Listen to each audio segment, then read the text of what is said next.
Let me ask you something, Doc. Does thinking you're the last sane man on the face of the earth make you crazy? Because if it does, maybe I am.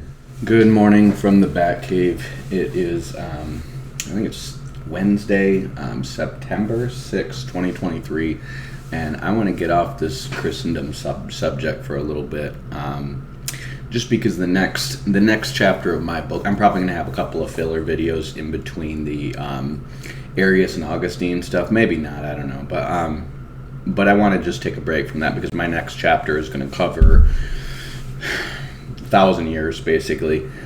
And I'm going to cover a handful of schisms, but not go nearly as deep. But I'm going to have to go deep for my own understanding to make sure I'm summarizing it accurately. And so I'll probably pop some videos on that. But I just wanted to take a break because this is going to be like the next thrust in this book. I'm going to be working on it for the next few months and hopefully done by the end of the year, and then working on the rewrite of my Apostles' teaching. And when I'm done with that, then my decision is whether or not to stay in America or whether God's calling me out. So what I wanted to talk about here is really just kind of my backstory on how I got into eschatology teaching.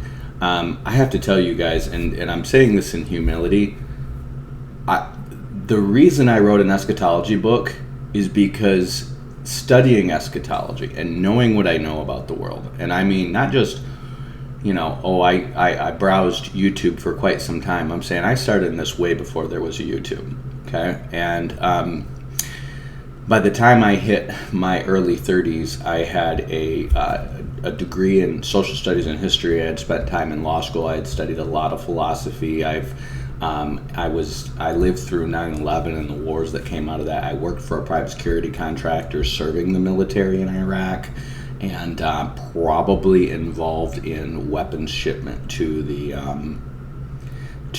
which launched the Arab Spring. Okay, so this is where I am by the time I hit age 30, and I started teaching on eschatology in a small church, which is no longer there, because people were crazy. People were literally talking about Shemitahs and blood moons and really stupid, nothing to do with scripture whatsoever theories, and it's just gotten worse since then. And so when I decided to start teaching on it and ultimately publish a book on it, I did that because I really believe there's nothing good out there. And I mean, maybe there is in some corner somewhere and I just haven't found it because marketing sucks. But I really believe my Revelation book is the best out there, hands down. If somebody can show me something that's like, hey, I think this is more solid than yours, and here's why, I'll read it. But I read everything I could find. I looked at every YouTube channel I could find. I looked at every website I could find. There's nothing out there. And the reason is I think Satan's just had a brilliant propaganda campaign against eschatology in general, and I want to kind of walk you through my story so you guys understand that.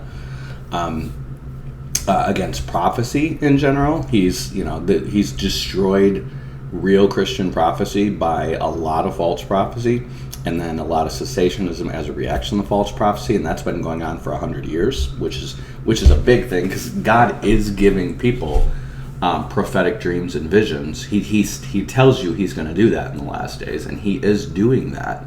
But because people's eschatological framework is so retarded, they're interpreting their dreams and visions and stuff according to a false framework, and you just have increasingly stupid predictions and stuff like that coming out. I mean, the channels where I know sincere and solid people who are having dreams and visions and stuff like that, they are interpreting it usually within a pre-trib framework, and it's just the pre-trib rapture is just downright retarded. The doctrine of imminency is downright retarded. And so what I saw happening is then this pre-wrath camp start popping up, and I started realizing that these guys are literally lining everything up so that when the Antichrist comes, you're going to think Christ is supposed to be here based on your timeline, and this is even worse. And then I started realizing that the post-millennial or post-trib and amillennial conclusions are going there too. And then I started looking at Jewish eschatology and realizing they're going there to that exact same place too. The Gog and Magog invasion is Armageddon. Okay? And when I realized all this stuff, I'm like, I need to start publishing on this, because literally the whole world is going to be deceived into thinking the Antichrist is here when Christ is here. Or, I'm sorry, when Christ is here, when the Antichrist is here. It's gonna get that crazy. And I realized that, and I just started writing on it, and I literally got to a point where it was like I was predicting the future so accurately and so often that some of my friends were just like, dude, it's like everything you say comes to pass. Because they didn't live through 9/11, and they didn't live, their geopolitical understanding was almost nil, because this whole country has been brainwashed when it comes to geopolitics.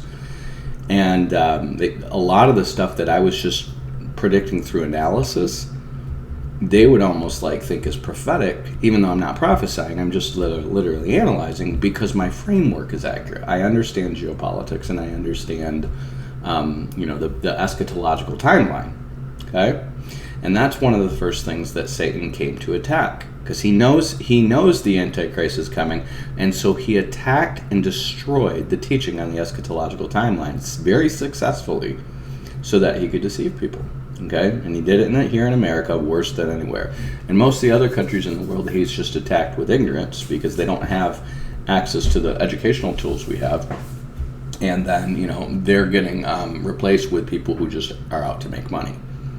Like, I had a friend who went to the largest church in Grand Rapids, Michigan. It's called First Assemblies of God, or maybe the second largest church. Okay, and they did a whole study on the end times, because with all the stuff that's going on in the world, people want to know what's going on. They want to go to their churches and be taught what's going on, and their churches don't have a clue. They don't have a clue. They're not lying to you. They just don't know. Your pastors are stage performers, and they're used to giving you a couple verses with an anecdotal story to make you feel good, and that's how they make their $30 to $180,000, $250,000 a year, by just telling you a story once a week. They get the best gig on the planet. Okay, and this guy goes and listens to it. I think it was like a 2 or 3 week series on the end times this guy taught. And he goes up and asks the pastor afterwards. He's saying he's been listening to me, and he's like, it seems like everything is pointing to the rapture being at the middle of the tribulation and not before the tribulation. Don't you think this and this and this makes that make more sense? And the pastor of this huge megachurch says, I really didn't study it. This study was made by one of my admins. He's just performing it. He's just performing somebody else's homework. He doesn't know. He doesn't do the study. And this is how bad it got. And I'm going to tell you how it got that way and how I lived through it, okay? So what happened is when you in the early 2000s, and remember, I got saved in the year 2000, okay? You had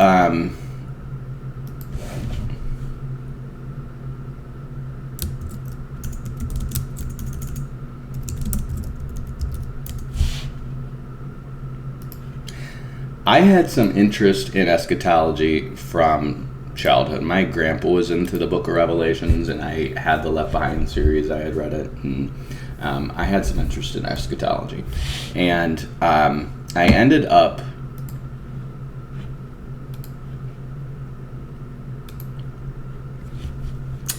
and after I got saved, remember, I just get born again in the year 2000. I'm already dealing with false eschatological red flag, okay? False flag, eschatological, whatever, okay? Because we had Y2K. And Y2K was on the year 2000, and you had all your prophecy nuts who were saying, 2,000 years after Christ. And of course, they didn't know Christ was born in 4 BC, and they didn't know that that any prophecy having to do with, they weren't even looking at the Bible for Hosea's 2-day prophecy. I was the first one I knew to ever discover that, and then I started hearing it a few, maybe like 5 years later from other people. Okay, so I think that's something the Holy Spirit's just revealing to people. But you started getting all these stupid theories about how Y2K is going to start the end times, okay? And of course, the whole Y2K lie was just about selling computer upgrades. It was literally just, and I watched the U.S. government do this crap like 5 times, like major lies that got a technology set move forward in a massive way. And I'll walk you through these as we go. But Y2K was one of the first ones. And so Y2K essentially was this lie that said, you need to get these new upgraded computers or get these upgrades on your computer systems because everything's going to crash in Y2K. And this is how bad these lies were, okay? They had stories circulating on the news, and they're like, look, we're at the DMV, and it's printing out horseless carriage certificates from the year 1900. And I'm like, are you freaking kidding me? Like, are you freaking kidding me? Do you really believe your DMV was printing out horseless carriage certificates in the year 1900? There was no printing. There was no anything. Like, why in God's name would you think that, like, just because a zero rolls on your computer, all of a sudden, like, that computer is going to have a database with the year 1900 horseless carriages in it? That they decided to, like, retrograde, add to their database when computers were first starting to roll out in the 1970s. Like, yeah, maybe we should, get these horseless carriage certificates in our database just in case we ever need a reprint of one of these. Like, this was literally on the news. This is the kind of insanity and stupidity that this is before I got saved. And I'm doing drugs and partying and doing my thing. I'm not, like, super tuned into what's going on. But I was an X-Files fan. And X-Files had you thinking conspiratorially before conspiracy, like conspiracy theory thinking is in the norm now, okay? But it wasn't in the 90s. People didn't think like that in the 90s. I did because I did drugs and watched X-Files, okay? I was watching X-Files from when I was, like, in junior high. And then by the time I'm, in my late teens, I'm doing hallucinogenics and thinking crazy thoughts and, just on the wrong stuff. I mean, I had demons and stuff by the time I got saved. But nobody was thinking like that. There was no YouTube popping out conspiracy videos. There was no file sharing internet stuff popping out as conspiracy theory videos. If you had any kind of thinking like that, you were getting it word of mouth. There was this thing called the John Birch Society, which would send out conspiracy theory videos, but it was like you needed to go into some poor area of the city to find some old bookstore where guys sold conspiracy theory stuff. Okay, it was barely existing. They did make movies like about John F. Kennedy getting shot by the CIA and stuff like that, but there was barely any of this stuff. Okay, and then a year after I get saved, 9/11 happens. And like everybody, I thought this is the real deal. I believed in the war in Iraq and Afghanistan, that what we're being taught was on the up and up. I literally was just like, this is the end of the world. It's going to go down. It's going to go down. This is going to lead to the end times. It's just going to happen, right? Because that was what little I knew about eschatology at the time. And like a lot of Americans, I sat there watching Fox News and CNN and MSNBC all day, every day, and they were constantly airing Arab conflicts. They were constantly airing stuff having to do with Israel and Palestine. They were constantly airing, obviously, stuff having to do with Iraq and Afghanistan. And they were just building up this massive fear that we are going to, like, it was almost like they had replaced the Soviet Russia Cold War era with these terrorists. And they're going to take over everything. They're going to take over the entire world if we don't do something. And of course, you have these bombings happening every now and again, more and more. And you didn't have a lot of this before 9/11. You didn't. You had some embassies getting blown up of ours in Africa. And then you had the USS Cole getting hit. And the USS Cole getting hit was just like, how the frick did this naval vessel, who's a naval vessel in a foreign harbor or whatever, who's supposed to have people guarding it and stuff, let a speedboat drive up to it and explode? And nobody was just like, hey, that speedboat is getting ready to ram us. Oh, it's probably just out of control and it's just a speedboat. Like, you're a massive bajillion-dollar military vessel. You just let a speedboat just run up on you like that? And it wasn't like a speedboat. It wasn't like some big, massive, rich James Bond villain speedboat. It was just like a fishing, like your average, guy on a lake with a fishing boat. And it runs up on I think it was like a destroyer or something like that, and blows a hole in it, and some people die. Something's up. That's what I'm starting to think. Something's up. And then 9/11 happens. Something's really up. And then I start discovering file sharing protocols because Napster started to be a thing, and then Napster gets shut down, and these other file sharing protocols start popping up, and I find this one called WinMX, and I'm starting downloading all these videos. And I'm a history major at that time, so it starts with history documentary videos, and I'll be completely honest with you, it quickly turned to porn. I actually struggled with a porn addiction for a couple of years during that period because like free porn just started showing up for the first time, right? And what I stumbled onto when I started looking for history documentaries, because I was a history major and I just loved history, I started coming up with all these history of various conspiracy theory type videos.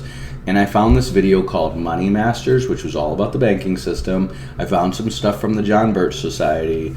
I found stuff from various conspiracies about the Freemasons and the Illuminati, history of this and that. And of course, it's all super sketch in terms of scholarship, because what was the quality of the stuff you didn't know, but this is like brand new information that people are telling you about these groups that you've heard of but you don't know anything about, right?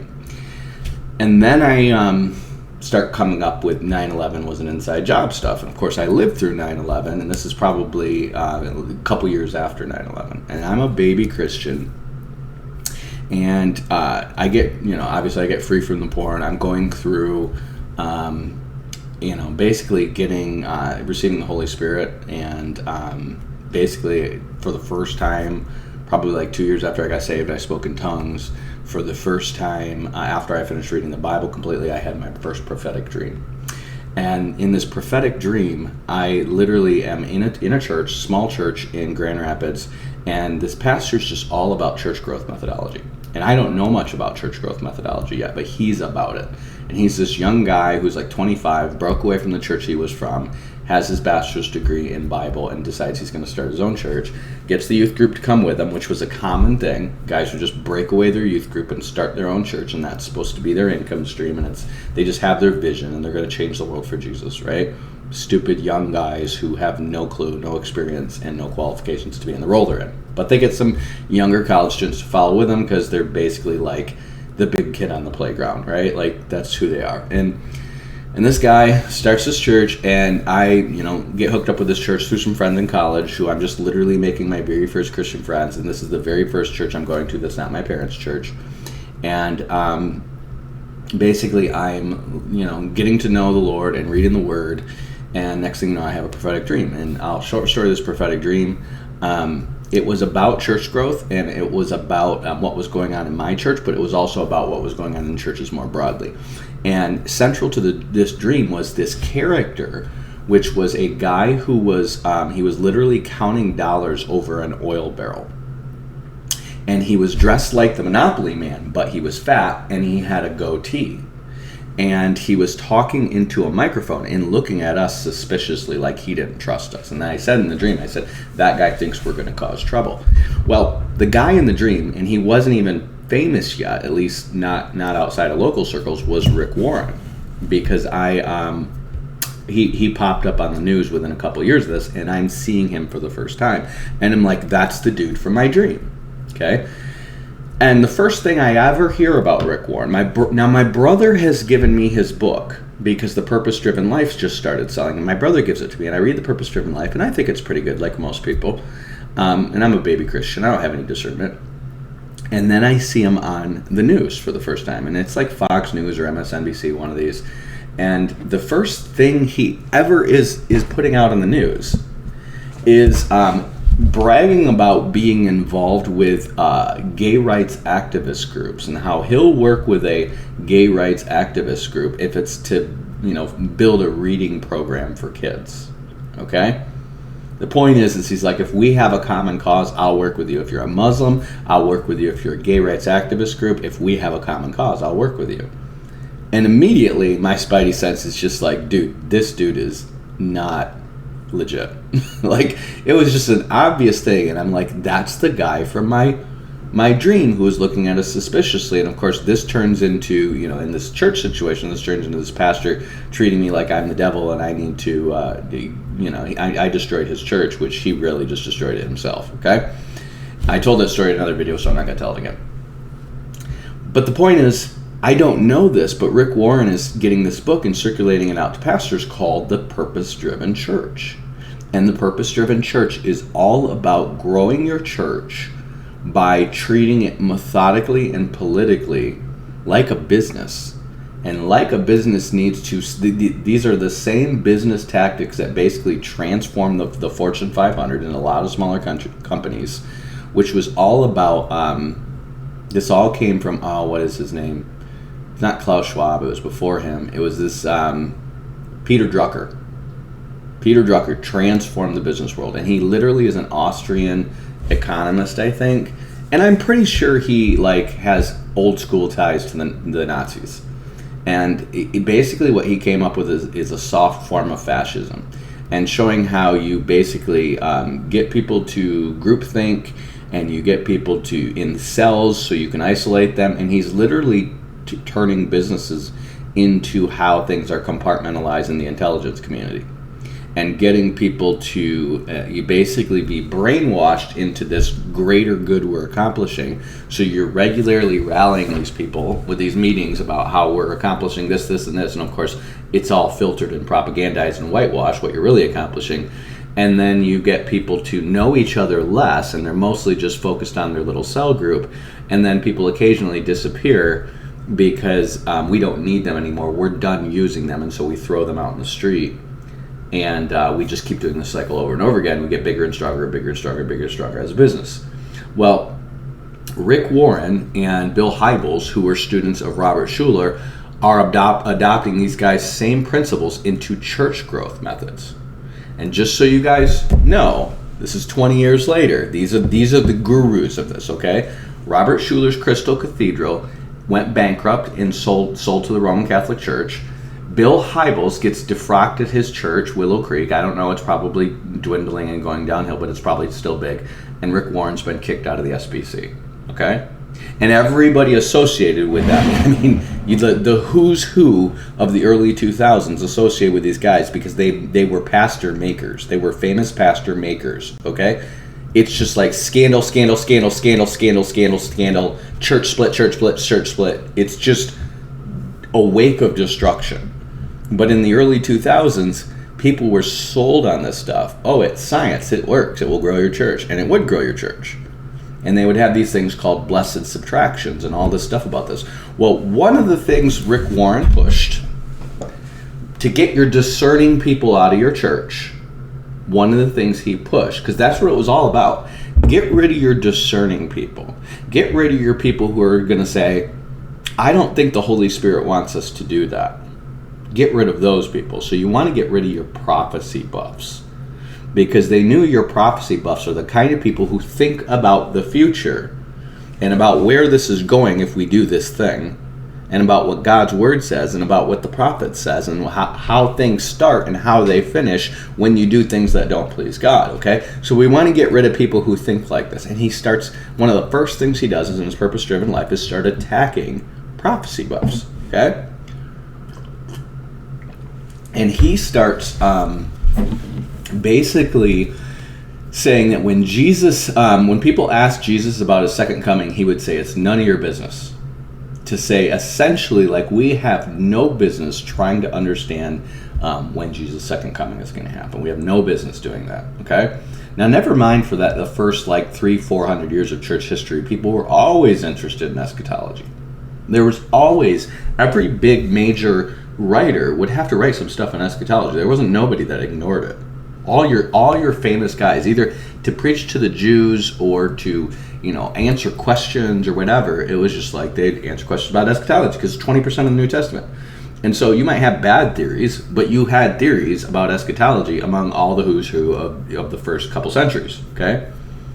They talk about it. I mean, Justin Martyr, Clement, Tertullian, Irenaeus, Hippolytus, like all your who's talked about eschatology. Even Origen, even though he was amillennial and all that stuff, he talked about it because he knew if he couldn't answer these questions, he was an idiot and nobody would listen to him, okay? And Rick Warren is saying, basically these people, like, stop talking about this stuff, okay? Focus on the here and now. Which is like the opposite of what Jesus says. He says, set your mind on the kingdom. Don't focus on the here and now, okay? And he's literally an antichrist. He's saying stuff that's the opposite of Jesus. And, of course, you can find videos of him. And I tell people this, who are, like, Rick Warren's good. And I'm like, dude, have you ever seen him testify before Congress with Elton John, holding hands with Elton John, joking about kissing Elton John, and saying it should be illegal to call homosexuality a sin in churches? That's Rick Warren today. And I mean, he did this like 5 years ago. This is like, he's been at this for 20 plus years. And people, this is how dumb people are. Oh, he's famous though. He's a famous pastor. People are so dumb. They're like, there's no way this guy would still be a famous pastor if he were saying anti-Christian things. They're that dumb. Because we were the generation raised in 9/11 was an inside job. And if you pull up something about 9/11 being an inside job, this is Googling 9/11 inside job, okay? Look at your top things that pop up, okay? You've got anti-Semitic conspiracy theories about 9/11 endure 20 years later, okay? 7 resources debunking 9/11 conspiracy theories. And then Wikipedia 9/11 conspiracy theories, okay? We have successfully taught a generation that you're an absolute idiot if you think there was something wrong with 9/11, okay? Now, but there's a show called, here it is, The Lone Gunman, okay? This actually happened. This series aired from March to June of 2001, and then in September of 2001, 9/11 happens, okay? The pilot episode about this is about a plane flying into World Trade Center because they needed to re-kickstart the global war scenario after the Cold War because the military-industrial complex was dying. So they needed to give it a boost, and so somebody was trying to fly a remote-control plane into the World Trade Center. This was the pilot episode. You can still watch the whole thing on YouTube, okay?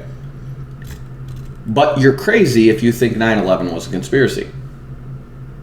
The thing from the TV show on Fox News, which is owned by Rupert Murdoch and Arabs and stuff like this, happened in real life 90 days later, okay? Never mind these crazy conspiracy theories about the Simpsons and all this. This happened. And this is just one of a bajillion pieces of evidence that were crazy. Now, you have guys like this, and it's totally fair game now for guys like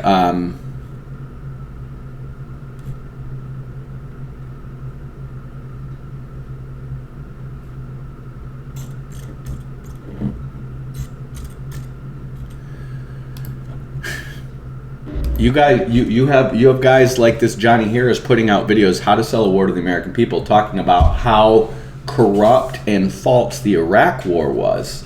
But he skips right past 9/11, which was the whole basis for us being in Afghanistan and Iraq. Okay? He's going to go through it, and he's going to show all these documents that are open source that prove that our government flat out lied, made up a bunch of false CIA evidence and stuff like that to get us into a war in Iraq, which led to millions of people dying. It led to us taking over Iraq, and we've been at nonstop war ever since. But forgetting 9/11 2 years earlier started this whole ball rolling. Okay? It's like you just don't talk about it anymore. And I know people who are in, let's say 10 to 15 years younger than me, who think I'd be insane if I tried to tell them 9/11 was an inside job. Like, this has been the most successful propaganda campaign of all time. And I tell these people, like, watch The Lone Gunman, and then watch a documentary on 9/11 and realize that this aired 90 days before this happened. And not only that, those buildings were only about 10% full on a Monday morning. This is 9 a.m. on a Monday morning. 9 a.m. on a Monday morning in New York City. Stock trading day. And it's literally called the World Trade Center. Do you know when the stock market's open? Like, everybody who knew what they're doing in business should have been in that building. That building should have had like 20 to 30,000 people in it, but it only had 3,000 people in it. Why? Because that's the same number of people they had die at Pearl Harbor so we can get to World War II. They had die at They knew what they were doing at Pearl Harbor. They moved all the aircraft carriers out and they left all the obsolete battleships in, because if you had aircraft carriers and you supported aircraft carriers with destroyer groups, battleships were obsolete. Why would you shoot people with big long cannons when you can fly a million miles over their head and drop bombs on them? That's stupid. So it was aircraft carriers was the thing. Okay, you still have you have battleships now that are shooting cruise missiles and stuff. No, but I think those are coming from destroyers now too. But battleships were all about like putting massive howitzers on ships, and you're going to use those. And in World War II, they were becoming obsolete because you had other people could shoot back just as far, and they could sink your ships. How are you going to protect these things? Like, they can shoot from land, and as far as you could shoot them with a howitzer, they can shoot you with a howitzer. And then you had planes that could bomb your ships and stuff like that. And so you needed to protect these ships. And it's like, well, if you're going to protect these ships and you need planes to fight the planes to protect the ships, why don't you just have plane ships and protect the plane ships and have your planes fight their planes? And battleships were obsolete. So what happens? All our battleship groups in Pearl Harbor sink and die. And about 3,000 Americans die, and that is enough Americans to sway the American public to sign on for World War II. And of course, 9/11, how many people die? About 3,000 people die. Could have been 30,000, should have been 30,000. But why was it only 3,000? And you don't have to be like this psychological intelligence community genius to figure out, like, dude, this was propaganda. They literally did a case study, and they're like, how many people have to die for the American public to sign on in the war? And they said 3,000. That's how many. So in both cases, you have about 3,000 people die. They knew this. They know psychologically how many people need to die before the Americans will say, let's go to war. And they sold this war to America on 9/11. Not this intelligence stuff. This intelligence stuff was basically about selling the rest of the world on not like ganging up on America and going, America is the next Nazi Germany. We need to do something about this. Okay? That's what this was about. 9/11 sold the American people. And America ever since has been this people who are like, we're the most powerful country in the world. Don't F with us. Nothing can stop us. Okay? We literally believe that about ourselves, and here's why. Because we crushed World War II. We crushed World War II. And of course, most people don't know your World War II history, that we literally fed weapons to the Chinese and the Russians, and they would have eventually beaten the Japanese and the Germans without us. And we got into it to make sure that they weren't going to take over the world, basically. Like, we just fed them weapons, and we fed England weapons to essentially keep Hitler at bay. And England was beating Hitler in North Africa. Russia was beating Hitler in Eastern Europe, and we could have just sold weapons until the thing was done. But if we did, then China would rule the whole East, and Russia would rule all of Europe, and we weren't having that. And so we got in to make sure we got a share of what was left after that. And never mind knowing that we literally propped up Hitler, and we also sold oil and scrap metal to Japan for years and years and years while they were advancing on their enemies. We built both of them, and then we defeated them. We built Saddam Hussein, and then we defeated him. Why do we do stuff like this? And the answer is there's always a bigger agenda, and that bigger agenda is creating a bipolar world order in order to basically eventually unify the whole planet. Because our country is literally a prototype, and China is a prototype, and the Soviet Russia was a prototype, and the European Union are a prototype. And what these prototypes are all about is how to control people, how to get different ethnic national groups to merge into one.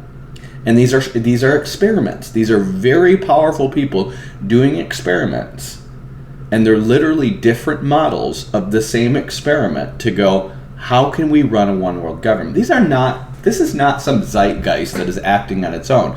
These guys mapped out what the zeitgeist was and started figuring out how to do it with in real time and control back in the 1800s. Okay? And so the 20th century, I mean, you literally have in the 20th century the rise of Soviet Russia, the rise of Soviet China. Of course, America's been around since the 1700s. It pre-existed all of them. And they were called the Great Experiment for a reason, because it was all about getting all these different church denominations and ethnic groups of Europe to merge here and become one national identity. That's what that was all about. And when that was successful, the European Union was 2.0 of that, because it was literally taking the immigrants and the poor from all those countries and merging them together, and it worked. So now they're trying to do it with Europe. Okay? And it's the same thing with the Soviet Russia and China. Okay? Russia is actually a whole bunch of different ethnic groups. China's less ethnic groups, but it's still like a handful of very major ethnic groups, and it's about getting them to unify with the communist side of things. Okay?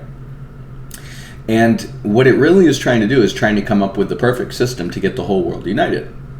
That's what they're trying to do. That's what they've been trying to do from the beginning. They've been talking about this in meetings that you can find in books since the Reformation. Like big, powerful people. I mean, kings and stuff, and kingmakers, and powerful mercantile interests and stuff like that have been talking about this. And secret societies and philosophical clubs and stuff like that have been talking about this, okay? This stuff is not so underground that you think it's like some secret cabal of doing this. This is about like powerful men talking about like how do they want Rome back. They all want Rome back. I mean, maybe not China, but you need to understand that Russia was the heirs to the Roman Empire. But so were the popes kind of in their mind, and so were the Franks in their mind. And so you have the French and the Germans thinking they're the heirs of the Roman Empire, okay? So you have major powers in the world who have always wanted Rome back, because when Rome ruled the Mediterranean, there was a mixing of ideas and culture and markets and stuff like that produced, I mean, if you look at some of the wealth that was produced in Rome, what they had, and there's a reason people were walking around in nice clean togas everywhere on stone-paved roads talking about philosophy all day. They had it all. And they want it back. The barbarians crushed it, but we want it back, so we need to incorporate the barbarians now. Okay? So, will these people kill to get it? Absolutely. They were doing it thousands of years ago. Of course they'll kill to get it. Of course they'll kill innocent people to get a war started, to get what they want. Of course they will. A few thousand people to somebody who's, literally playing with a game of Risk with real life, they don't care about a few thousand people. That's 0.01%. We'll kill 3,000 people in a heartbeat. In a heartbeat. They don't care. They sleep just fine at night. It's the greater good. Okay? So I grew up during this. And at the same time 9/11's going on, brainwashing the American people geopolitically, and they're literally just like sports and government propaganda. Sports and government propaganda. Sports and American Idol and government propaganda. Oh, American Idol, we've discovered a new form of propaganda. We're convincing these people, get this, we're convincing these people that they're making the next big music stars by getting a bunch of people to sing karaoke. To sing karaoke on stage, have them vote for who's best. And of course, we already dictated who the winners are going to be, because literally we're telling like documentary tales of a handful of these people, while there's like 50 people competing, but 5 of them have like backstory, Lives of the Stars documentaries going on in the background. And people don't realize that the people who win, that they think that they picked and voted for, were already picked beforehand. But you're convincing these people that you picked them. So rather than creating these stars and spending all this money on making them popular by paying the radio stations to play their stuff, you make people famous by singing karaoke. and then you get people to want to buy their stuff before they produce anything. And then you just get the same old writers who produce the crap for, the the Bee Gees and the Temptations and the Jackson 5 and all these other groups. You get the same writing clubs who wrote all the fake music for these guys because they didn't write crap. And you've already got your stars. And Kelly Clarkson was the first one, and all these people. And you just got these people brainwashed.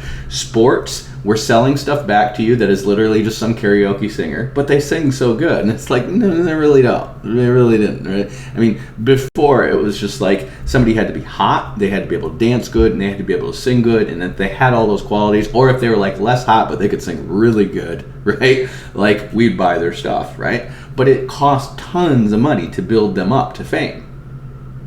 Now it's just like, we're gonna have this show, and we're gonna bring in a live audience, so it's free, and you have a bunch of people screaming and blah blah blah blah blah. And we're bringing a live audience, and you got a bunch of people competing, and you got the people voting and all this stuff, and you're convincing them that they've made an idol. This is not us making a star for you. You're making the star, and people are like, ooh, I voted for that person, and that's my idol, and so therefore I'm going to worship them, right? And it's literally what they do. So we have idolatry, we have sports idolatry, which is coliseums. So there you go. You have your idols or your coliseums, and you have war going on in the background that nobody's paying attention to. A lot of war. And I just happen to be, stuck in this because all I wanted to do is get married, pop out some babies, teach the Bible, and have a decent living. I didn't want to be rich or anything like that. I just wanted to have a decent living, have some babies, and teach the Bible. That's all I wanted. And by the time I get to 2006, I graduate. Okay, so before this, in 2006, I'm already watching my 9/11 conspiracy theories. Nobody cares. People think you're crazy. And then in 2006, I get done with college, and no jobs can be found. I'm working in factory jobs. I literally have something like 20 jobs within a year because I just keep getting temp jobs. Job market's going down. And Grand Rapids, Michigan was the first place to hit rock bottom after the '08 collapse because we were already going down. Okay, it's a big manufacturing hub. There's a lot of furniture manufacturing going down there, and the economy's in decline when people stop buying office furniture because they're not growing. They're not growing anymore, and one of the first budgets they're going to cut is office furniture. Okay. And all the office furniture companies are in Grand Rapids, Michigan. And so it's all going down, and I can't get a job even though I have like a 3.8, 3.9 GPA. And I ended up, to tread water because I met a girl that I wanted to marry. Because I was treading water financially, I went to law school. I had a full scholarship to law school. I felt like God was calling me not to go to law school, but I didn't listen because I got scared and I want to marry this girl. And I ended up taking this full scholarship to law school and then getting a job through a friend of a friend with a private security company that turned out to be end up working for they had already done some work for FEMA by that point, and they had already done some work in Iraq. And I personally got them connected with the CIA, with all the branches of FEMA, with all the branches of the military subcontract vehicles.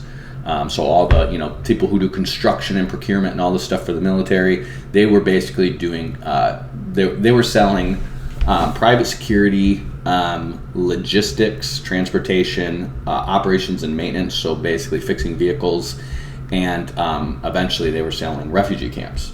And there were just a bunch of people who didn't know what they were doing, but during the Iraq War, the government was throwing out money. Like there's this movie with Seth, what's his face in it? War Dogs. And it's about how these kids, it's literally about how these young guys who were just idiots started selling weapons in the Iraq War, okay, and making all this money and getting into all this drama. It was really like that. You could be nobody, but if you could get the military the stuff they wanted, because the Iraq War was a crap show. You had all this stuff going on. You didn't really have great support for the war, but the military was there and they needed stuff. And so if you could get them ancillary stuff they needed, and sometimes it was weapons and stuff like that, faster than the Department of State could, or the Department of Defense could, you were doing business with them.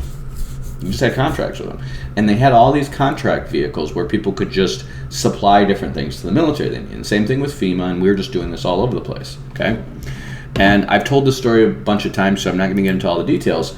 But that's what I was doing in 2009, 2010. Okay?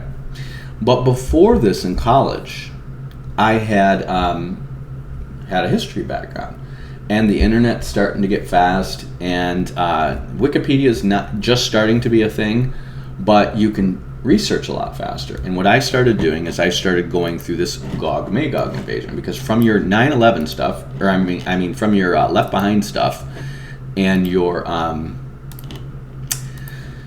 your how your world's going to end theories and timelines, the Left Behind group is actually pretty on point. I'm not going to say they're on point, but they're pretty on point. They're not that bad, okay? Now, Joel Richardson's Islamic Antichrist theory is just starting to make hay at this time, okay? Because he's being promoted by Glenn Beck, because Glenn Beck is all about the big bad. He's part of the propaganda machine at Fox News, and he's all about the big bad Muslims. And what they start doing to go along with all this Muslim boogeyman stuff is selling you on the idea that the Antichrist is Muslim. And Glenn Beck on Fox News, the Mormon, starts selling people on the idea that the Antichrist is actually a Muslim. Nobody in church history has ever said this before. Mind you, it's 2003. So church history has been going on for about 1,980 years. And Islam's been around for about 1,400 of those 1,980 years. And nobody has ever before suggested that the Antichrist is going to come from Islam. Ever. Ever. None of the things about where he comes from geographically suggest that, except maybe Turkey, which was the least Islamic fundamentalist of all the Muslim countries. Okay? There was just no suggestion. Nobody had ever suggested that it would be Muslim. But after 9/11, anything that says Muslims are scary and bad would sell. And so Glenn Beck would have Joel Richardson on, start selling his Islamic Antichrist theory. Right in the beginning. Joel Richardson's probably 10 years older than me. He's just getting started here, okay? And I started looking at this whole Ezekiel 38-39 war, because for the first time I had tools and resources to actually figure out who these countries are in real time. And so I started going through these countries and researching them on the internet, and researching stuff from Central Asia, from websites from Central Asia and all this stuff, and saying, I think I could figure out who these guys are in real time, and I do. And I figure out, the only one that I didn't learn till later was that Gog, we've always been told that Gog is either like a person of Magog or a demonic principality that controls Magog, okay? And we would say, so people would say, well, Gog sounds like Magog, and so there you go, okay? And then eventually I learned that no, Gog is Goguryeo, that's North Korea, and Magog is Mongolia, which is essentially most of Russia, okay? Has been for years. That's literally where the Huns come from, that's where the Scythians come from, that's where the Mongols come from, and that's where most of Russia comes from. It's just that now Eastern Russians rule that, which basically are people who came from Kiev, eventually, in Belarus and Moscow, and those are Meshech and Rosh, okay? And so I started reading all the stuff, looking at all the prevailing theories, going through all this stuff, and find out who these guys are. And I drew a map, and I was like, here's who these guys are, and they're going to attack Israel, okay? And this, so this is my end times theory just starting to form. This is 2006, and I just happened to be working on this partnership for peace. Let's see if I can find the Gog and Magog war here.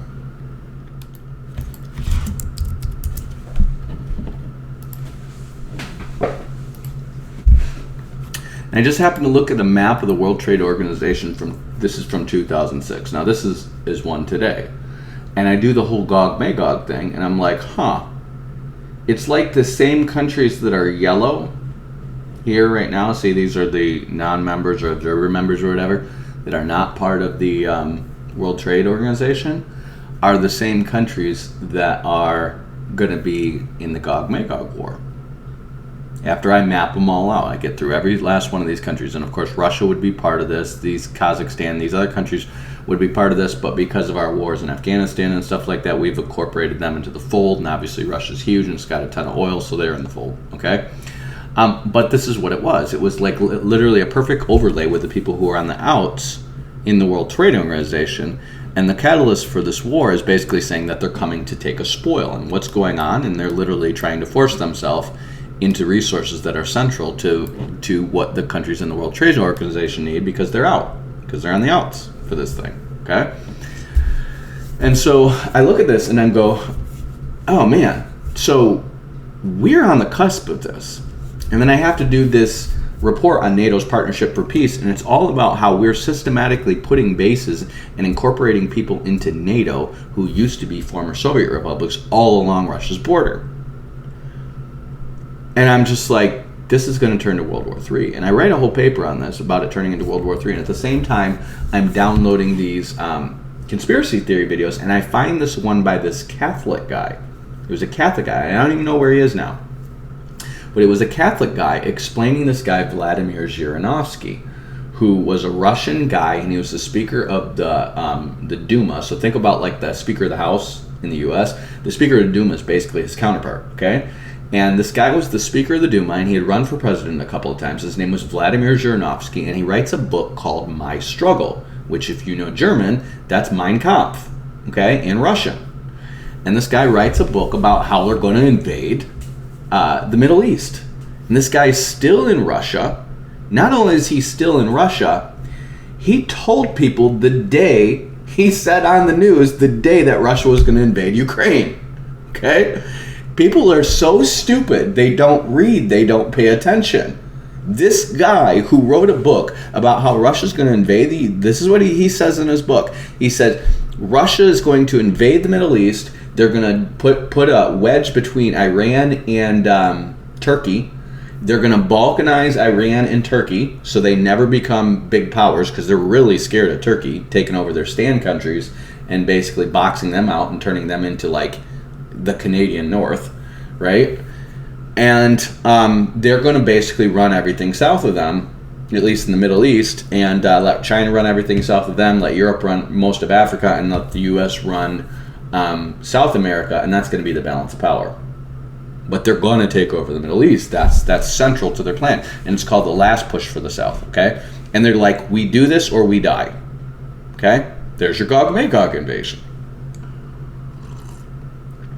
This guy wrote this book in the 90s, within a handful of years after the Soviet Union collapses. He's the Speaker of the House of Duma. He's run for president a couple times, and I just happened to have a Ukrainian girl in my class. And I asked her, have you guys heard of this guy? And she's like, oh yeah. I said, what do people think about him? And they said, everybody likes him because he says what Putin can't say. He's their Ron Paul. He says what Putin can't say. And she said everybody likes him. Everybody in Russia and Ukraine likes this guy because he's talking about making Russians great again, right? That's his whole thing. And this guy, I kid you not, 2 years ago, look it up, Vladimir Zhirinovsky. They're like calling him the mad drunk Russian and stuff like this because he's supposedly like a clown, okay? He's like the jester who, like, you don't take him seriously, but y'all believe what he says. And he told people the day that Ukraine was going to be invaded by Russia. The guy who wrote the book who said we're going to invade the Middle East. And so I'm looking at this, and I know who the Gog-Magog War is. And this is 2006, and I know this, and I get laughed out of my class except for two people, and one is a Christian who's read her Left Behind series, and the other one is this girl from Ukraine. This is at Grand Valley State University in 2006. I actually just saw the professor who I had in that class just like a month ago, okay? And they all laugh at me, and I'm sitting here going, this world is so brainwashed. Then this is when I start to get kind of weird about it. Like, this world is super brainwashed. Like, I'm giving them facts and evidence, and I'm writing papers in college where I'm getting into economic theory. Like, I'm like showing them how, because I watched Money Masters, and I'm like showing them how I just started researching and finding out how the Roman government was diluting the denarius, like the amount of silver in the denarius. They were literally diluting the currency in order to keep their war funded And I'm literally showing this is how empires fall. What the government needs to do, and it's just a really simple theory.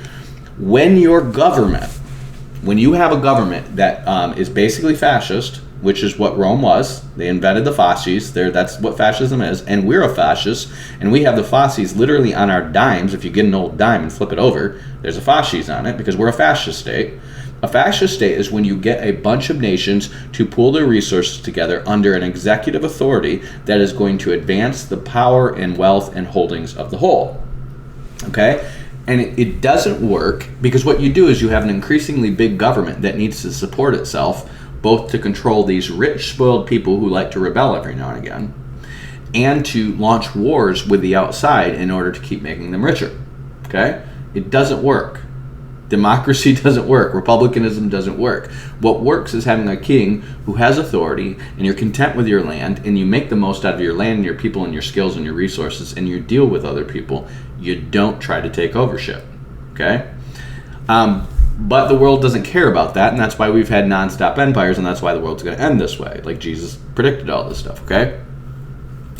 And what the Roman government would do is they would literally go, okay, well, now we're fighting with these people on our border. We're fighting with them on our border, or are we starting crap with them so we can take them over next? And what the government would need to do is, because what the government could do is they could print money, or in their case, dilute currency. And in order to dilute that currency, they would just, obviously change the amount of the precious metal in it and get some other metal in its place. And that's why people start biting coins and stuff like that, because the softer metals are the more valuable ones. And if you can't bend that coin when you bite it or bite into it, it's diluted. That's why people would bite coins, okay? And the Roman government could do this, and because that money was repayable back to them in the form of taxes, that money was currency within the empire, but not without the empire. Well, what happened was when these guys got into a battle with the Parthians, they discovered something called silk. And silk was the bee's knees. It wicked, it was smooth, it was shiny, it looked good. Dang, are these guys, they know how to dress, right? They're fighting the Parthians, and the Parthians got silk because they're getting it from China, okay? Well, we didn't have anything China wanted in the West. And so in order to get their silk, we needed to give them our gold and silver.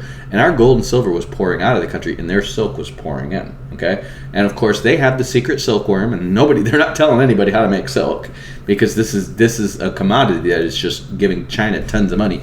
And while the Romans and the Parthians and the Germans and the barbarians and all these people are fighting over here, China is just like, boosh. Nobody's touching them. It's just one big monolithic power over here. Nobody's touching them. And they're not effing with anybody else. But they pretty much control from here all the way to Persia. All the way to Persia. They have complete control over it. Okay? They're not controlling India because you have the Himalayas between them. But it's called the Silk Roads. They had control of everything from here all the way to Persia. Okay? And the Persians and the Russians are fighting, but they're selling them both silk, and they're just making a killing. And they realize, get a commodity that no one has and trade them that commodity that you can either make or craft or grow for their gold and silver, and you end up with all the gold and silver. That's how it works. And so China had great currency, and they're doing great. And meanwhile, Russia is fighting Parthians and German invaders and stuff like, or not Russia. Rome's fighting Parthian and German invaders and stuff like this, but they need money to pay their army. And so they're paying their army in diluted currency that they can use all they want in the Roman Empire, but they can't buy anything from outside the Roman Empire. And meanwhile, the rich and the increasingly rich and the increasingly spoiled and the increasingly lascivious in the Roman Empire went from the royal people wearing silk to everybody wearing silk. And there went all your gold. And so their currency's all diluted as crap. And that's just one of the things there. But they were rich. They wanted the stuff that they didn't make, that didn't come from there. And silk was a major commodity, okay? And I write this whole paper about how they diluted the currency. And because they diluted the currency, they needed to keep taking over more and more and more territories in order to get the resources from those territories, a.k.a. their gold, and create wealth. Because you can do a lot of wealth creation by diluting the currency, but eventually it's gonna kill itself because you're gonna have a famine. And here's why. You can dilute currency all day long, but you can't make it magically produce more food. And eventually you're going to have, because you're going to have all this wealth, you're going to have all these people coming into the empire to get that wealth, because you can get a job and you can make stuff and sell stuff and buy, sell, and trade. But at the end of the day, you're going to have all these people producing a bunch more kids. And you don't magically make the food supply go up just because you keep printing money. And that's what's happening today. That's why we're heading towards global famine. Because everybody's been printing money and building more manufactured stuff. And guess what? You can print money and build manufactured goods all day long, but that's not going to mean that the food supply is going to keep up. And have a few wars and have a few famines and bad droughts and stuff like that. And all of a sudden, your big, huge population boom, pay attention to a population boom map over the last 100 years, just when I was, this is how much the population has grown. When I was in 5th grade, the population broke 6 billion. It's about to break 8 billion. Just wrap your mind around that. When I was in 6th grade, the population was at 6 billion. It just broke 6 billion. It was a big deal when I was in 5th grade, when the population of the world broke 6 billion. It's about to break 8 billion. We're not 30 years later. About 30 years later. 8 billion. The world has grown by 25%, or 2 billion people in 30 years. Okay? Do you think that there's 25% more food? Do you think, maybe there is. But the thing is these people are going to move all around and get manufacturing jobs all over the place, because that's how you make money. But you know what they're not manufacturing in a lot of these places? More food. Because back in the day, when you're poor, what you could do is you could go find some place where you have some water and you have some dirt and start growing food for yourself and taking care of yourself. And even if you were poor and you didn't have great clothes and you didn't have great anything, you had food, clothing, and shelter. You could always do that. You could always kill some animals and make some animal skins and grow some more food and have a little hut or have a farm, and you could keep growing and growing and growing that way. And you would just keep going to the outskirts of civilization where you could survive. And that's where the so-called barbarians came from. But the point is their food growth is keeping up with their family growth. Well, now we've industrialized food and we gave everybody good, cheap food, at least in the West. Other people all over the world are starving, and we're keeping them starving on purpose. And what you end up having is a bunch of people who think food just comes from a grocery store. And everybody's getting jobs in manufacturing, and when your society really gets overstratified, everybody's getting jobs in sales and marketing. And you're not making anything. The people with the most money are just like advertising and selling stuff. They're not making anything. And then, the lower classes are making stuff, and then the farmers are just making all the food for a lot of people. And you have some rich farmers, but now we're getting into big industrial farms that are made by robots, okay? And what you end up having is a bunch of people who are making way more stuff than anyone needs, trying to sell way more stuff than anyone needs. And eventually, you're going to have people out producing the food supply. And the richest people are the entertainers who don't produce anything of value except something that you could laugh at in your spare time. And the people who sell you crap that you don't need, which is why you have pyramid schemes popping up all over the place. And people selling you get-rich-quick schemes, because everybody wants to be rich. And then those who know what they're doing are holding all the food and all the real estate. And eventually it's going to come to water. And you're going to have massive death over this. So you have all this stuff going on, and I'd see this stuff when I was in this is back in 2006. I'm in my early 20s. I'm a futurist, and I get what's going on. I probably legitimately prophesied like 5 times in my 23 years as a Christian. I probably had a dozen prophetic dreams, which are mostly about World War III or the end times. But most of what I do is just analysis and prediction. It's just like assimilating information, bringing it together, and then telling you how common sense works on a bigger scale. Okay? So people will listen to my historical analysis and stuff like that and be like, oh, wow, the guy's a genius or a prophet or something like that. And it's like, no, I'm really not. Like, if you read enough history, the patterns repeat themselves. And I'd read books like Jared Diamond's Guns, Germs, and Steel.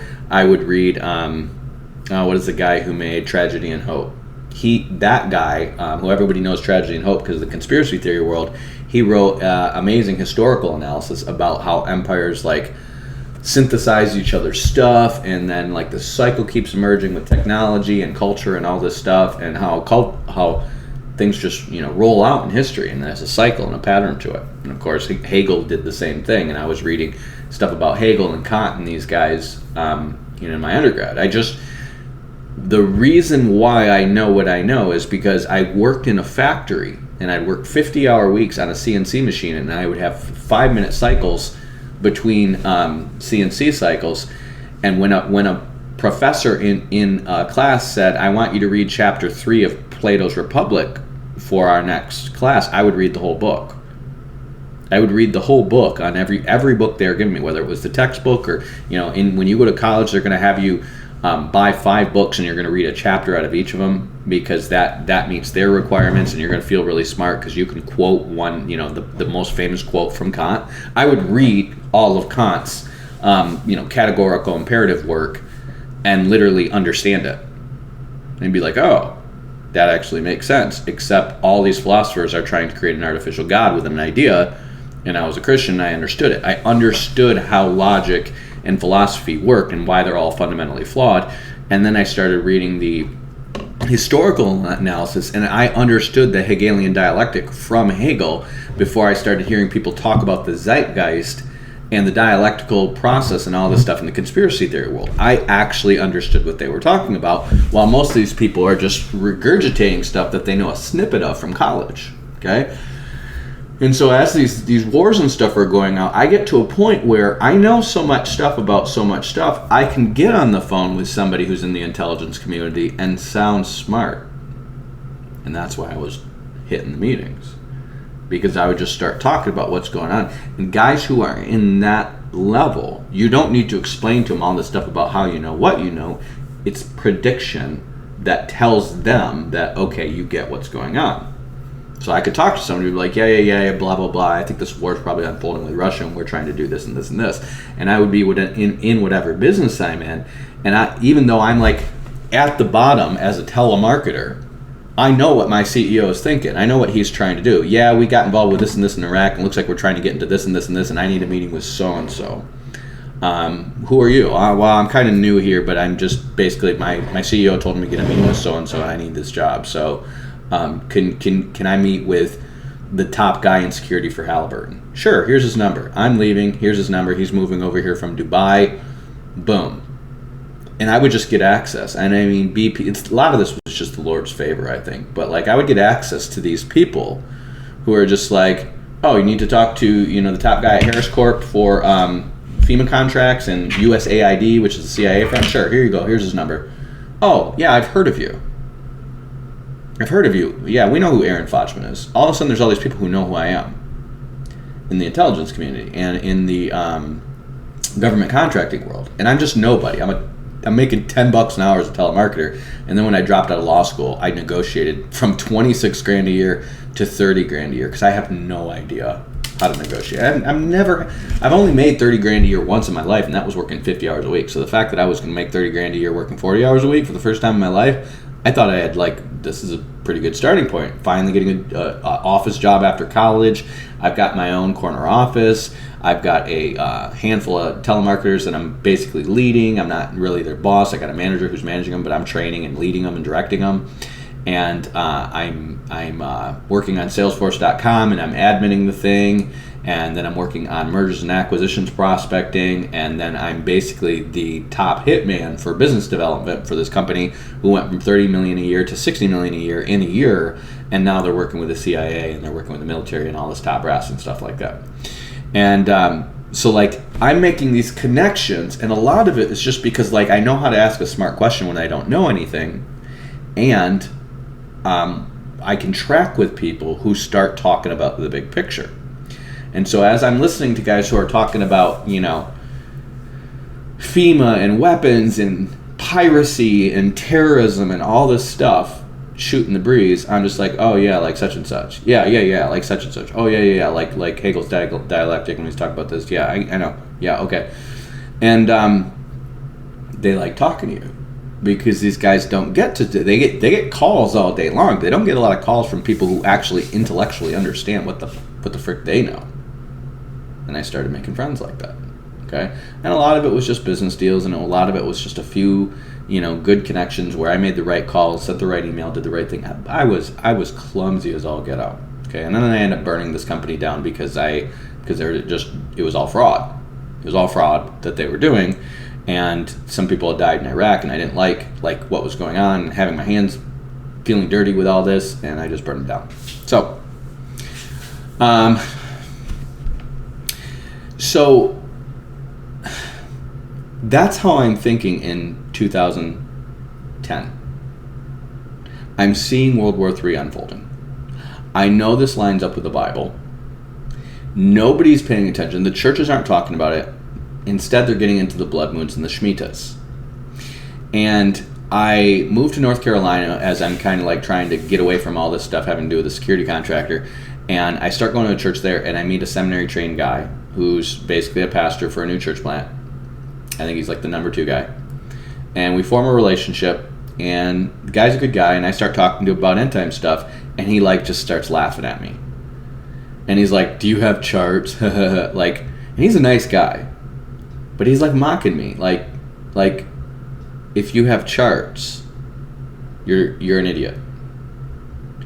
And what I find out is that basically the seminaries are training people to think you're an idiot if you're actually trying to come up with charts to talk about eschatology stuff and try to put it on a timeline like this. If you're trying to organize the information to understand how these prophecies fit together and form a timeline of the end times to understand it, you're an idiot. And this is what they're doing. And the reason is because they're idiots and they don't want to study this stuff. And so they're just going to mock people who study it and basically just put these overarching consensuses as you're never going to know this stuff. You can't know this stuff. It's impossible. It's too hard. Nobody can understand. People have tried to predict the end over and over and over again. They're always wrong. It's stupid. Don't try. That's what they would get to. And of course, this is all just the rollout of Rick Warren's, if you want to grow your church, get rid of the people who study end time stuff. Because the last thing that's going to grow your church is going to be some guy telling you the world's about to end and the big fat loan you're going to take out for your bajillion-dollar building is a bad investment. Do you get it? Do you see how this works? If your goal is to grow your church, you need a bigger building and a bank loan, and the guy who's telling you the end times is soon is going to put the kibosh on that real quick if people listen to him. Do you get how it ties together, church? Okay? It's all about church growth. It's all about money. It's all about influence. It's all about power. It's all about we can change the world if we have enough power in big enough churches and we get the masters of the sheep brainwashed by us instead of brainwashed by that television set or in conjunction with the television set. But the point is we need to brainwash people, and then the church can have the political muscle it needs to control the government like the good old Catholic Church did. That's what we need back. We need Christendom 2.0 back, right? And in order to do that, we need to grow churches. And we need a bunch of nominal Christians filling up our churches so that the government will look at us and be like, wow, you literally have 50 million people in church attendance every week in these big buildings, and they're listening to what you say, and they're brainwashed. We need to deal with you. And then we can deal with the government, and we can get advancements for Christians and spread the gospel that way. Amillennial style, Catholic style, Christendom style, right? That was the plan all along. And the last thing we need is some guy saying, dude, the world's going to end. Maybe we shouldn't have $450 billion of real estate debt in the American church. And that's not coming from me. That's coming from this guy.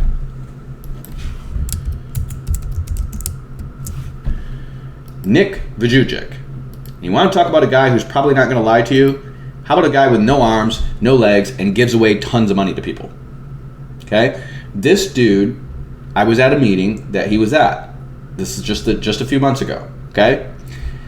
He's starting a bank now because he got kicked out of the bank, he says. And this is, unfortunately, he's a good guy, okay? But unfortunately, he's drinking the Kool-Aid too. This is one of the last gasps of the church in America. We can start our own institutions and businesses, our hospitals and banks and all this stuff, and we can have our own church-based community, and we don't need them.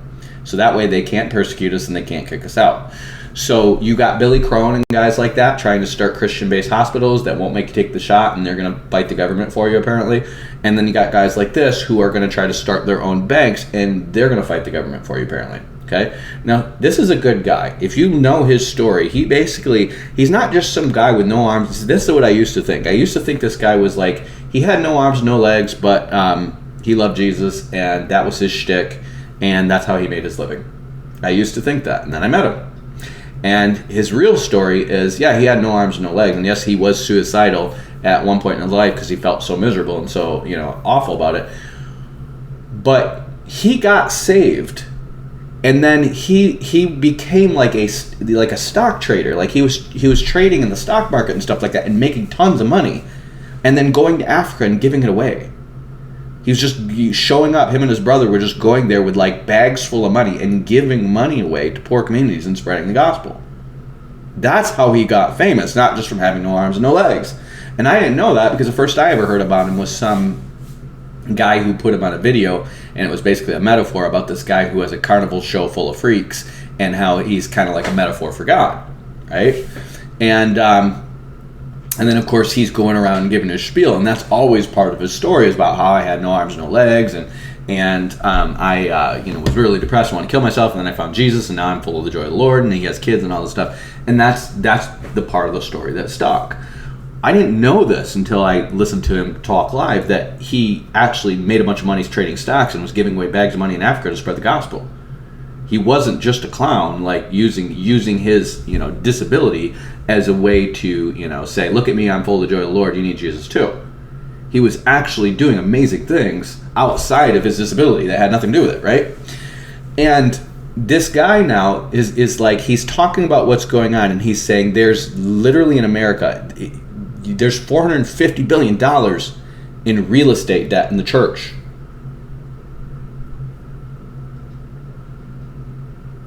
Maybe I'm wrong. Maybe it's 45 billion. But I think he said 450 billion.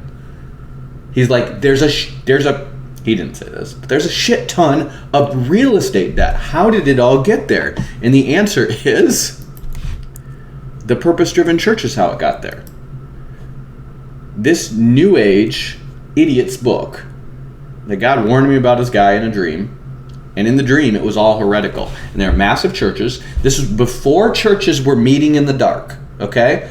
God gave me a dream. He gave me two dreams. One was a carnival. And it was like a carnival with a bunch of booths and a bunch of games in it. And then the main tent was a woman teaching heresy in it, okay? That was one dream. And Rick Warren was in it. And then these two guys I went to high school were in it, and it was God's way of showing me these people aren't saved, but they're coming here and enjoying it. Okay? And the other one was a church in the dark, like a rock show. People disappearing and reappearing, and nobody noticed and nobody cared. Magic going on. I'm literally in the dream saying, this is magic. And the same two guys from my high school, one's a nominal Catholic and one's an atheist. They're there and they're enjoying it. So I have two dreams about this. And it's all this. And I watched the churches go from, remember, churches were not meeting in the dark in the early 2000s. That started happening around the late 2000s. And all of a sudden, your church was like either a rock show or a theater show. Now they're literally putting in theater seatings in your churches. So it's just like a movie theater, and you're going there to watch a show. You guys, it wasn't like that 20 years ago. That wasn't a church 20 years ago. They're turning your church into a theater, and they're putting on a show for you, and they're manipulating you into doing this program of serving Christ, growing in Christ, sharing Christ, knowing Christ, okay?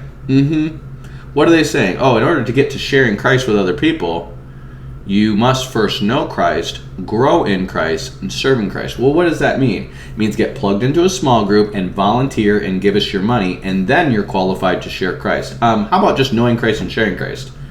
What do I need you for? oh, you're disobeying God if you don't go to church. No, I'm disobeying God if I forsake gathering with other believers. Go to church means go to your big, massive real estate debt and help you pay it off. So no, I'll pass. And they're still doing this. The last church I was a member at wanted to buy a $3 million, this is out in the country, north of Grand Rapids, Michigan, a $3 million youth building when they had no 20 and 30-something people there, and their youth program for 15 years was not producing converts. And they just unloaded a building that was fine for all that for like $100,000. And now they want a $3 million building to replace it. Why? If you build it, they will come. That's why. They're all following this instead of the Bible. Field of Dreams. If you build it, they will come. What does that mean? It means if you can impress them with your big theater building and your big show and all your programs and all the stuff, you can get a bunch of people who don't believe in Jesus to come to your church and donate money and buy $5 cups of coffee from your volunteer staff. And that's what they're doing now. It's all over. I'm in Phoenix. It's the worst of megachurchness here. Okay? They're shopping malls. Your churches are shopping malls. I went to a church, listen to this. I went to a church where it was so air conditioned in the inside. This is Phoenix. It's so air conditioned in the inside, I'm freezing. And then on the outside, they're just burning gas to have it heated in an outdoor area. An outdoor enclosure. Okay, it's not enclosed, I'm sorry. They're just burning heat in the air.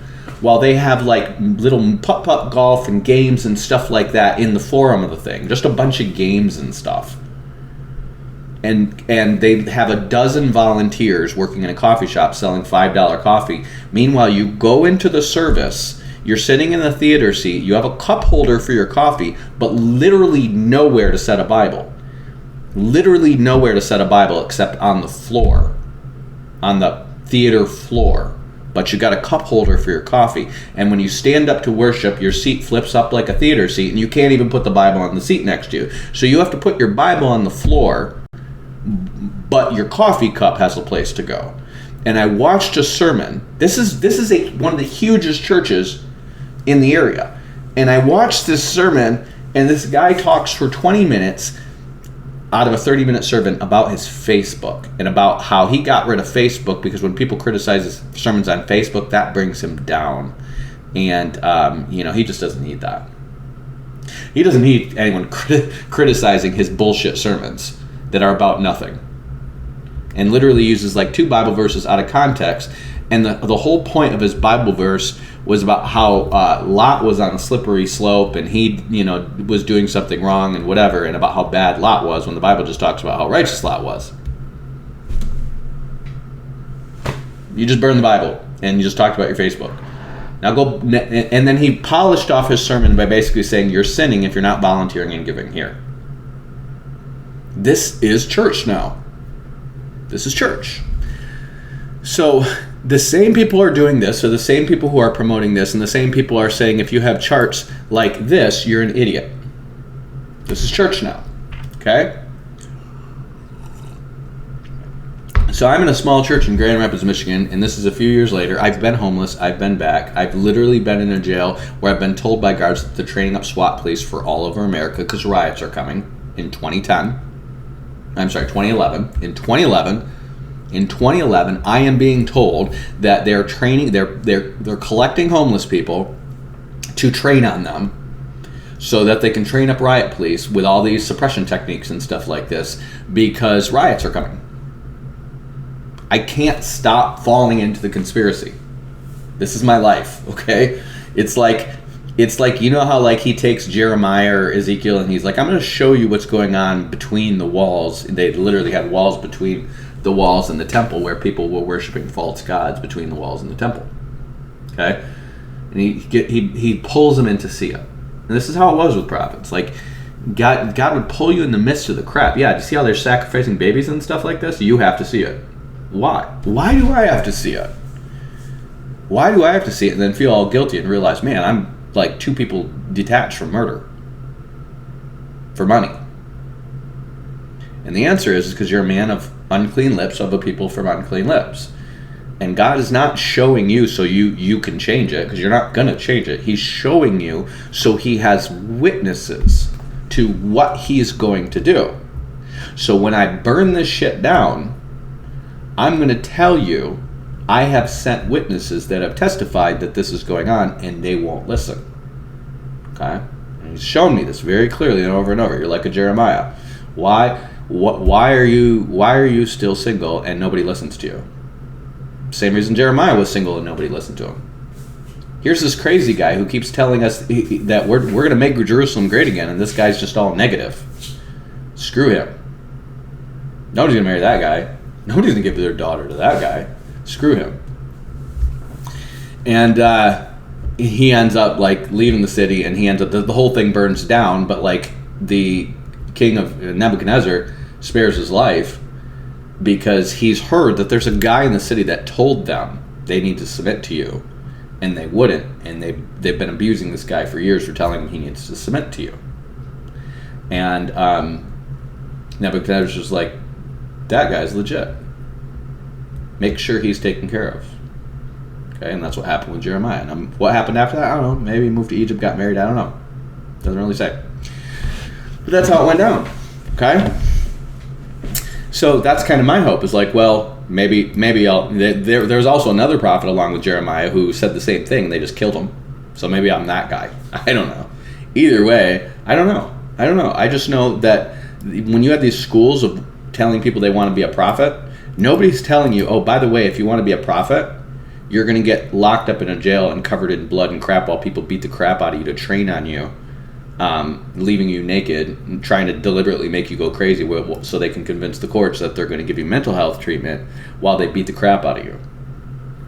Because you're a prophet and I need you to see what's going on in the dark holes in the world.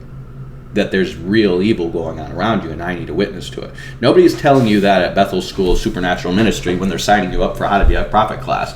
They're saying, buy our magic pillow, and it's going to make you have more prophetic dreams, and then put those prophetic dreams on YouTube and monetize it. Or, like Messiah 2030, like put together a timeline like this and monetize it immediately. And try to convince people it's so you can distribute, right? As if YouTube's not free everywhere, and as if like those DVDs that you're distributing don't cost $30 a pop when YouTube's free everywhere. Try to convince people that, and everyone can download it onto their device and computer and keep it. But try to convince people that the reason that you're monetizing your Bible study to the gills immediately, and nobody knows who you even are, is because you're on the up and up. Okay, so. Nobody wants to sign up to be a real prophet. Everyone wants to sign up to be a false prophet to tickle people's ears for munties. Okay? And that's what they're teaching people how to do, tickle ears for munties. This is what it was like in Jeremiah's day. God actually gave me this word before I was in a church. This is while I was in a church, and God told me about Jeremiah, and he told me about what's coming down. This is like 3 years before COVID started. That there was something coming and we're not prepared for it, but he literally gave me 3 dreams in a row where I ended up in a death camp being told I was not prepared for this. 3 dreams in a row. And when I started to share this with people, I had the devil in me. I'm just full of negativity and I have the devil in me. Okay? And I was slandered and called mentally ill. My reputation was destroyed. Okay? Not cool. And the church that did it, literally, I told like a handful of guys, I told their elders they were going to get sued within I didn't tell them they're going to get sued within a year. I told them they're going to get sued. Okay? And then I told like the other guys who witnessed what happened that they're going to get sued within a year. That happened. And then I told them that the elders there, I literally was just like, they're going to see that guy was lying. And I literally was like, from the I think I said from the smallest guy to the tallest guy, they're going to see it. And literally those guys by height, like boom, boom, boom, boom, step down. And the only guys left were the guy who went around telling people I had a demon, and then the guy who said that if they listened to me, they would be deceived because the Lord told him that. Okay, which is the exact same thing they did with Jeremiah, and the exact same thing they did with Micaiah. This guy goes and slaps him and said, "Who said the Spirit of the Lord went from me to you?" Okay, And before they did all this, I'm reading my Bible, and the Holy Spirit says to me, Micaiah. And I start reading Micah, and the Holy Spirit's like, no, Micaiah. And I start reading Micaiah. And he's this guy who they threw into prison, and they pull him out of the prison because Jehoshaphat is a righteous king, and Ahab's a wicked king. And he's like, do you have anyone who can speak the word of the Lord about what's going to go down with this battle? And you have all these prophets who are saying, oh, we're going to be fine, we're going to win. And he's like, do you have anyone that speaks the word of the Lord, though? Because they're clearly telling you what you want to hear. And he's like, yeah, there's this one guy, but he never has anything good to say. He's always negative. Micaiah, he pulls him out of this dungeon, and he's just like, here's him. And what is he going to say? And he goes, oh, you're going to be fine. You're going to have a victory. And he knows Micaiah's lying, because Micaiah's just trolling him at this point. Go die, dude. Just go die. And he's like, okay, I'm going to tell you what happened. There's a meeting that happened in heaven where God was just like, I hate Ahab. Who wants to get him killed for me? And somebody volunteered and said, I'll be a lying spirit in the mouth of his prophets to get him killed for you. And he said, listen to what he said. He said, if you come back from this battle alive, I'm a false prophet. I've done that before. If this doesn't happen, I'm a false prophet. Write it down. It's going to happen.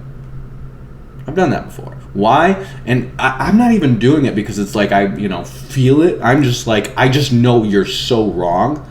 This is what's going to happen, and I think God makes it happen. So I literally told these guys, because one of the things this pastor said to try to make these people scared of me is like, Aaron went to law school, and he's going to threaten to sue you, and blah, blah, blah, right?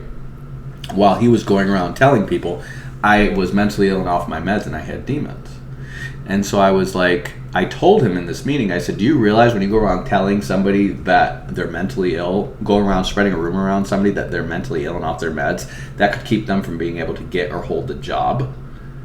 And I said, if that got out and I took you to court and sued you over that, I would win.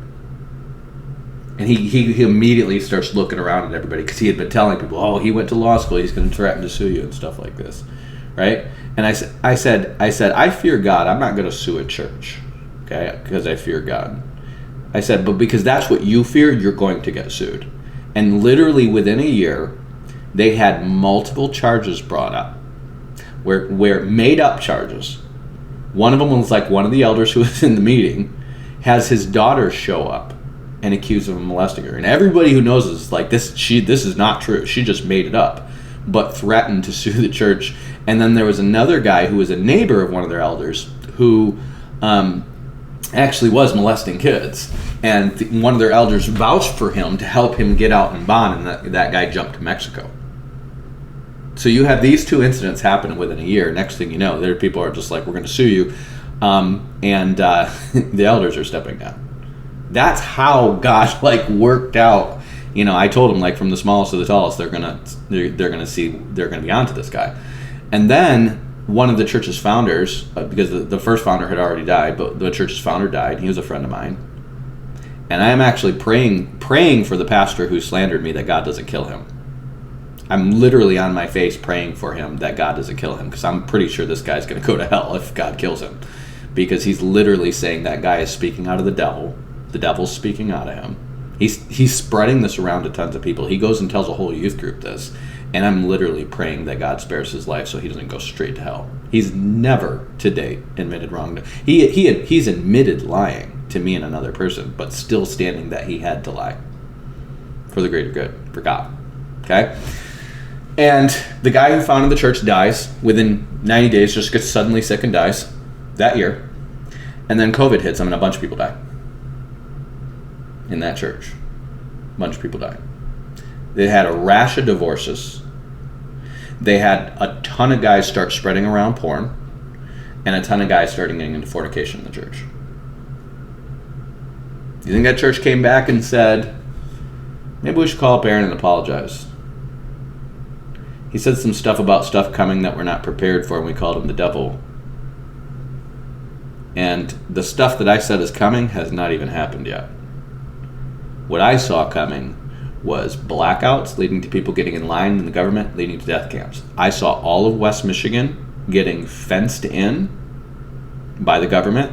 All of West Michigan, all the way out to the airports, getting fenced in. That's what I saw. I saw people up in different cities, and I think this was up in the UP, where crime was just going rampant and nobody was doing anything about it. And if you called the police because something like in the dream, I had my rims stolen, then my tires stolen, my wheels stolen, then my car stolen. And when I called the police, I ended up in a death camp. I had a car broken down on the side of the road, and I saw a bus ride by that offered me a ride, and I ended up in a death camp. I saw a blackout where when all people were lining up to go into this government building to get signed up to get their electricity turned on by the government, we all ended up in a fenced-in, basically, it was like a ghetto. It was like a Nazi ghetto. Like, it's all fenced in, and you're not free to leave now. While that was happening, okay? In every dream, I said I never saw this coming. I wasn't prepared for this. Okay? And so what I started doing, this is before this, people are getting Shemitahs and blood moons and stuff like that. I started putting together PowerPoint series and doing like 13-week, 18-week Bible studies, teaching people eschatology. And it's really simple, you guys. It's not that complicated. It's just that you've been brainwashed to thinking stupid things are true. What Jesus said very plainly, that you're not going to see the rapture happen until the abomination desolation happens, is the fact. There's no rapture until the Antichrist sits in the temple and says he's God. It's that simple. He said it. Paul said it. And if you read Revelation in a straight line, Revelation says it. This is not complicated at all. So how did it get so complicated? And the answer is John Nelson Darby had a charismatic experience, and some girl got sick and had a charismatic experience and came up with the pre-trib rapture, which is bullcrap. It's bullcrap. It's a dumb theory based on a Calvinist who came up with a counterpunch to the covenant theology, and he did get some stuff right, but he got a ton of stuff wrong. And the main thing was the doctrine of imminency, because they're literally going to take Bible verses from Matthew 24 after, listen to this, after they ask Jesus what the sign of his coming is, and he tells them what the sign of his coming is, and then he says, but be watching, because you don't know what day or the hour it is. In other words, he's saying, I'm not telling you when this is going to happen, but be watching for these signs. They took that you won't know the day or the hour mean as there's no signs. When the whole conversation started saying, what is the sign? And he told them what the sign is, and then he said, be watching, because you don't know when the day or the hour is. In other words, be watching for this sign, because you don't know when the day or the hour is. And they said, well, that means there's no sign. And they took away the sign. The sign is the abomination of desolation. The sign is, look it. This is really, really simple, you guys. This is how this is going to go down. These countries right here, including Russia, North Korea, and these stuff, they're going to invade Israel. Now, there's going to be a world war. There's going to be stuff going on. We're probably going to get invaded up here in the northeast or northwest. You're going to have conflagrations going on in the whole world, but the main center of this is going to be the Middle East. Russia wants to take over the whole Middle East. They want the Arab Peninsula. They want to utterly control it. Okay? They want to sack the Saudis, take all their wealth. Okay? When you read Ezekiel 38 and you read about these plunder and these spoil and these unwalled cities and stuff like that, they're not talking about Israel in that part. He's talking about multiple countries. We're a land of unwalled cities, and Saudi Arabia is a land of unwalled cities, and they have a ton of money, and we have a ton of money. Israel doesn't have a ton of money for them to plunder. Saudi Arabia does. And if you read, there's a prophecy in Jeremiah, I think it's like Jeremiah 49, it's about the kingdom of Hazor, which is in Saudi Arabia. It talks about them being a land with unwalled villages, with no bars or gates, literally all the stuff it describes in Ezekiel, and that was written by Jeremiah in the immediate generation before Ezekiel. Okay? And it talks about this Saudi Arabian kingdom that has all this money and camel and booties and spoil and unwalled villages and how it's going to be invaded. Okay? And then he says it again in Ezekiel 39. So he's talking about the invasion of Israel and Saudi Arabia and America by Gog and Magog. Well, who's Gog and Magog? That's Russia and North Korea. That's the main leaders of it. But they're going to have with them all the stand countries and Persia and Libya. And this is basically North Africa, outside of Egypt, North Africa, and then Sudan. And then they're going to have standing with them, you're going to have countries like Ethiopia and Uganda and southeastern Africa. You know why? Because these guys are fighting, and they're saying, we're fighting against the great Satan, who is turning their kids into a bunch of drag queens. They're literally like, we're fighting evil. See, we convinced the whole world that we were fighting evil when we were taking on the big bad Muslims, and then we turned around and forced super gayness and trans into our entire country and the world for the greater good. That's how we fought and won a war on evil. And these guys are like, do you still think that they defeated evil? Do you want your women all rebelling against your men? Do you want your daughters putting half-naked pictures of them or fully naked pictures of themselves all over the internet everywhere? This stuff is what we have on our internet. What I get posted on my Facebook every time I look at it is illegal. Here. You can't get it on the internet. They have people designed to make sure you don't get that filth pumped into your head. But they're the bad guys and we're the good guys. Are you kidding me? I went and looked up Bible stuff the other day, and there was some girl on there. This is just what popped up. It was like something on Augustine or something like that I looked up. And I get a TikTok video pop up for some girl who looks like she's probably 16, super hot body, no panties on, no bra on, like just wearing the tightest, and just tons of TikTok stuff of this girl because she's listening to Andrew Tate, the great savior of conservative West. This is literally, I have a friend campaigning for Rick DeSantis who's saying how the conservative youth are being turned towards Andrew Tate and they think that's going to save conservatism in the Republican Party. And Andrew Tate is a pornographer who talks a bunch of young girls into monetizing their bodies. And we're the good guys and they're the bad guys. And he just converted to Islam. Okay? And so these guys outside, they look at the Arabian Peninsula and Israel and us, who are all pushing the agenda, which is porn and sin everywhere. And these guys are just like, the most conservative among them are the Saudi Arabs, and they're whores. And so all these countries right here, either Muslim or Christian, are like, these are whores, these are whores. All these people from, India for the most part, Pakistan, Bangladesh, all the Afghanistan Stan countries, Persia, Iran, all this stuff, for the most part China, okay? They're not only pissed at this, they have 3/4 of the people. China and India together have 1/3 of the world's population. And they all have nukes. And we think we're going to win this thing. They could literally just throw bodies at us till the end. And they're like, you guys, if you're not willing to die for this, your entire world is going to turn into a bunch of trans clowns. They're going to turn your kids into half robot, half dog, half weird sex bots. Your children. The women are going to crush and rule over the men because you literally can't watch a movie. I don't care if it's an action flick. I don't care if it's a political flick. I don't care if it's a super flick without a woman stomping on a man's balls and then her 3 underling women stomping on his balls too. And then everybody telling the man he's a piece of crap and the women saving the day. Everywhere, on everything. It's all we're doing. It's non-stop pumping out. And we think we're the good guys. We think that don't worry. Well, don't worry. We're going to fix this with Andrew Tate turning all your daughters into porn stars. All your daughters into porn stars. And what am I going to do? I'm going to have you do TikToks almost naked until you become of legal age. Yeah, I'm wearing clothes, so I can't get banned on the internet, and it's not child pornography.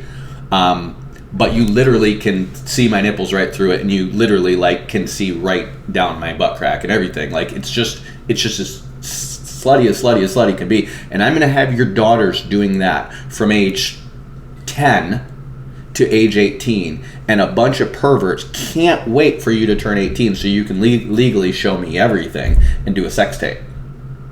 And that's how you're going to get rich. That's how you're going to set yourself up, because that's more lucrative than college nowadays. And I'm going to get all your daughters doing that, and that's going to save the conservative West, because it's straight porn. Are you freaking kidding me? The lesser of two evils is now all your daughters becoming porn stars? That's the conservative norm now? Oh, never mind, the conservative party is pro-gay now. We're fine with gay. Just with no trans. Just no trans and pedophilia. Everything but trans and pedophilia we're fine with. And we're going to rally around this. We're going to rally with New Agers. We're going to rally with Muslims. We're going to rally with Mormons. We're going to rally with Catholics. Never mind, Catholics is one big, huge, massive pedophile cult. Never mind that.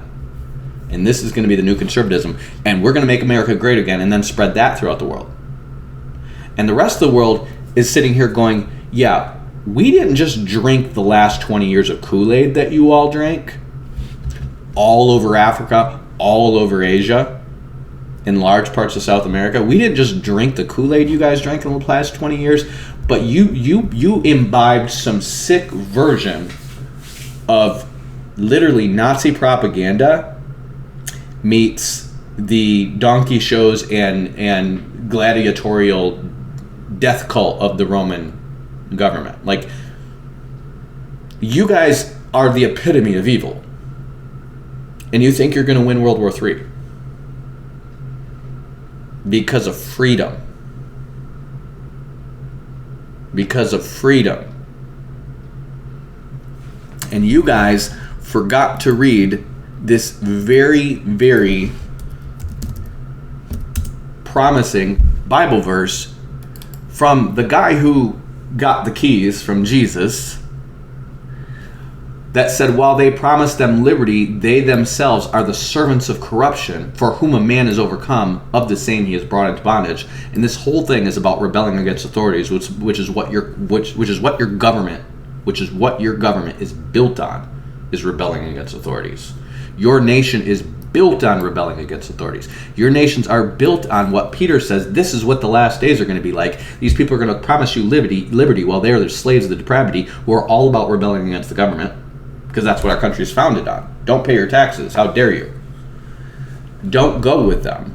Run from these people. These people, by their pernicious ways, the truth will be evil spoken of. In other words, Christianity will be evil spoken of because of these people who are promising you liberty while they themselves are slaves to the depravity. He's saying they're going to privily, that means secretly, slyly, bring in damnable heresies, denying the Lord that bought them, and bring upon themselves swift destruction. There were false prophets among the people, even as there shall be false teachers among you. Okay? And yes, this was about the destruction of Jerusalem in 70 AD, but when the shoe fits, freaking wear it. This is about America today. Turning cities of Sodom and Gomorrah to ash. Ash. New York and San Francisco got bullseyes on them. There's a dozen U.S. cities that got bullseyes on them that are going to burn to ash.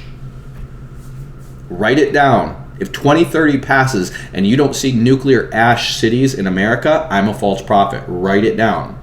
I'm a false prophet. That guy's a false prophet. Don't watch this YouTube video. Slander his name wherever you go. Kill that man. He's a false prophet. Write it down. Okay? This is when I started getting into this stuff. I've been seeing this coming at me for 20 years. I've been seeing this coming. I've been watching it roll out. I wrote a paper in college that said Russia is going to invade Georgia. Watch this. 2006, I wrote a paper.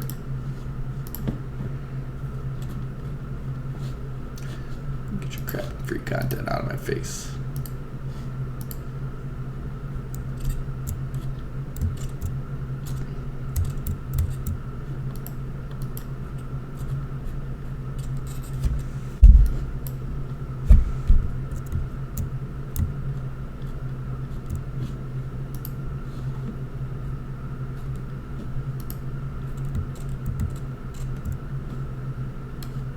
In 2006, I wrote a paper in college.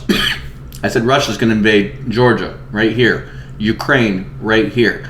Armenia, right here. Link up with Iran in Syria, right here. Invade Israel and them right here.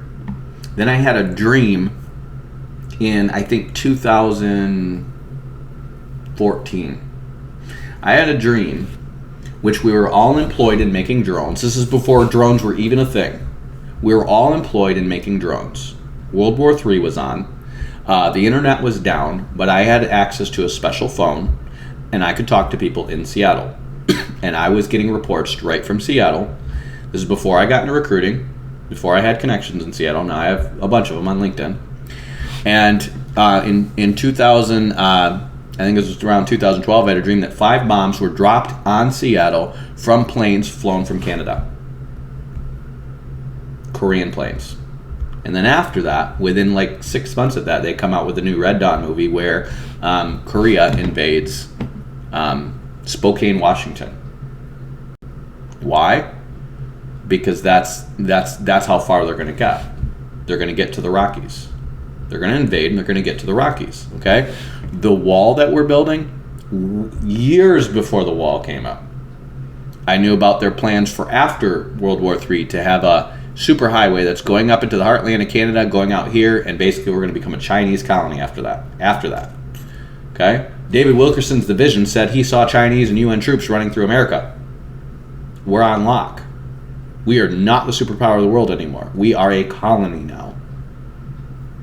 Okay? That's how this is going to go down.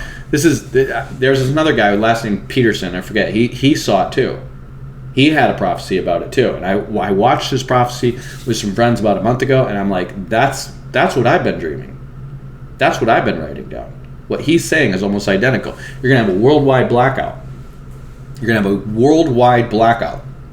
What's going to happen is the satellites are going to be knocked out of the sky by the New Jerusalem. Nobody's going to know it's the New Jerusalem unless you're in the know, and you're in the secret Illuminati that know what the Bible says and believe it's true, but you're still going to try to fight Jesus anyways. Okay? That's who these people are. That's who your Freemasons and Illuminati are. You got to understand, the Illuminati was a satanic cult that was born in Catholic Europe.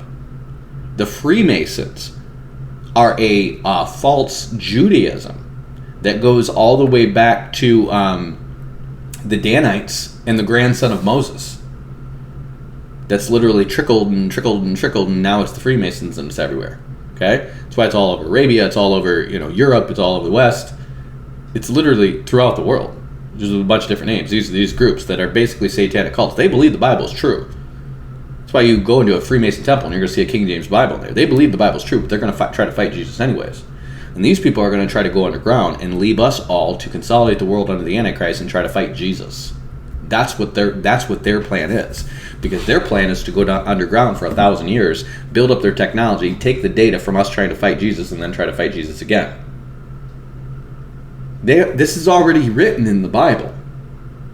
Don't think there aren't people who believe the Bible is true, but are still going to try to fight anyways.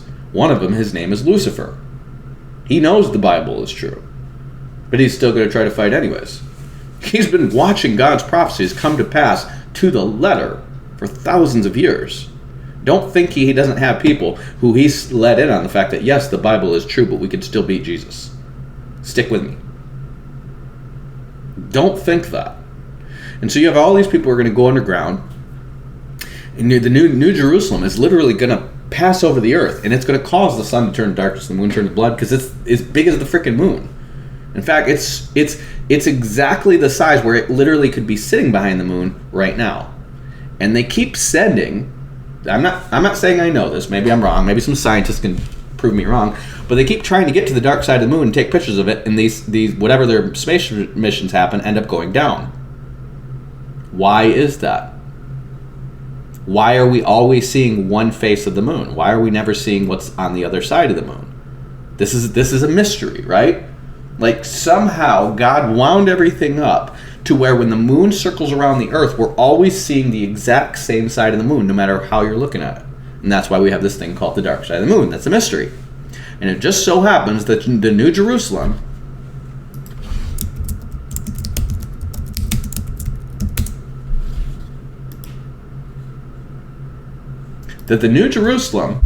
if you do the measurements in the Bible, it's that big compared to the moon. And they keep trying to send stuff to the dark side of the moon, and it keeps disappearing.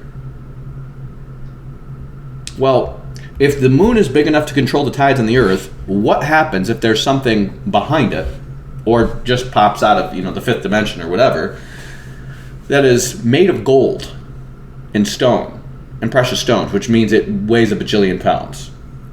It gets a little bit closer than the moon, which means it's big enough to cast out. It's also blood red. I'll show you. This is a sardine stone. The walls of the New Jerusalem are a translucent version of this.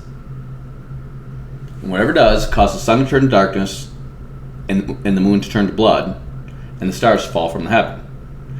And I've seen this in a dream. What the stars falling from the heaven is the world rocking back and forth, all topsy-turvy, going from day to night, night to day, just starts spinning out of control. No, we won't go flying off into space. We're too big. It's too big. But there's going to be a massive worldwide earthquake. It's going to look like the stars are falling from the heaven because it's literally just the earth spinning. And it's going to look like the clouds rolling back like a scroll because it's shifting from day to night that fast. And it's going to do crazy stuff with the clouds. And the whole earth is going to be tossing and turning like a drunk. This is in Isaiah 24. This is Revelation 6. This is what's going to happen. Okay? Something like this, with its massive gravitational pull because of its composite materials, is going to cause that to happen. It's like it's like putting two magnets together. Think about this. What happens when you put a magnet on a part of a magnet that it's not supposed to stick to? It just starts pushing it all over like crazy, right? And we have this massive conductor, and we know our planet is a giant magnet with an electromagnetic shield that shelters us from the sun. So what happens when something that doesn't have to show up where you can see it, literally can just show up where you absolutely can't see it, and can just show up, and your pole is going to hit my pole, and the earth just starts flipping out like crazy. Boom. And the devil's going to convince you that's an alien with superior technology when it's God. When it's God. Okay? Listen, I don't care if God's an alien with superior technology. Anyone who can do that wins.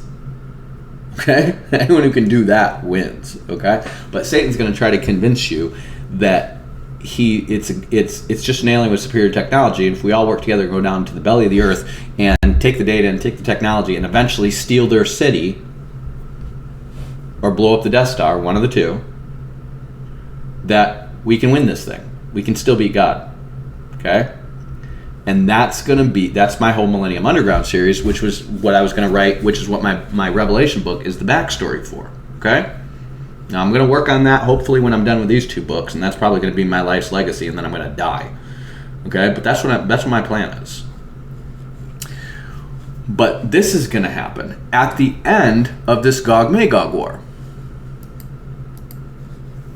And when I started writing about this war, and I started saying, you're going to see Russia invade Georgia, Ukraine, Armenia, link up with Iran, in Syria, and then eventually attack Saudi Arabia, and Israel. They need to attack Israel to attack Saudi Arabia because they won't be able to hold Saudi Arabia unless they get Israel out of the way.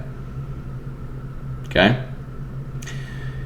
And I looked at all this, and then in 2006, or in 2008, this is 2 years after I write this paper, they invade Georgia. 2011, they start to invade Ukraine. I think it was like 2014, they get planes shot down over Turkey. Turkey starts walling off their entire country. This entire part of Turkey is walled off. And then Russia puts bases in Armenia. So they're already ready to fully take over and invade Georgia and Armenia. But in order for their supply lines not to get cut off right here, they need to hold Ukraine up to the Dnieper River, which is this side. Okay?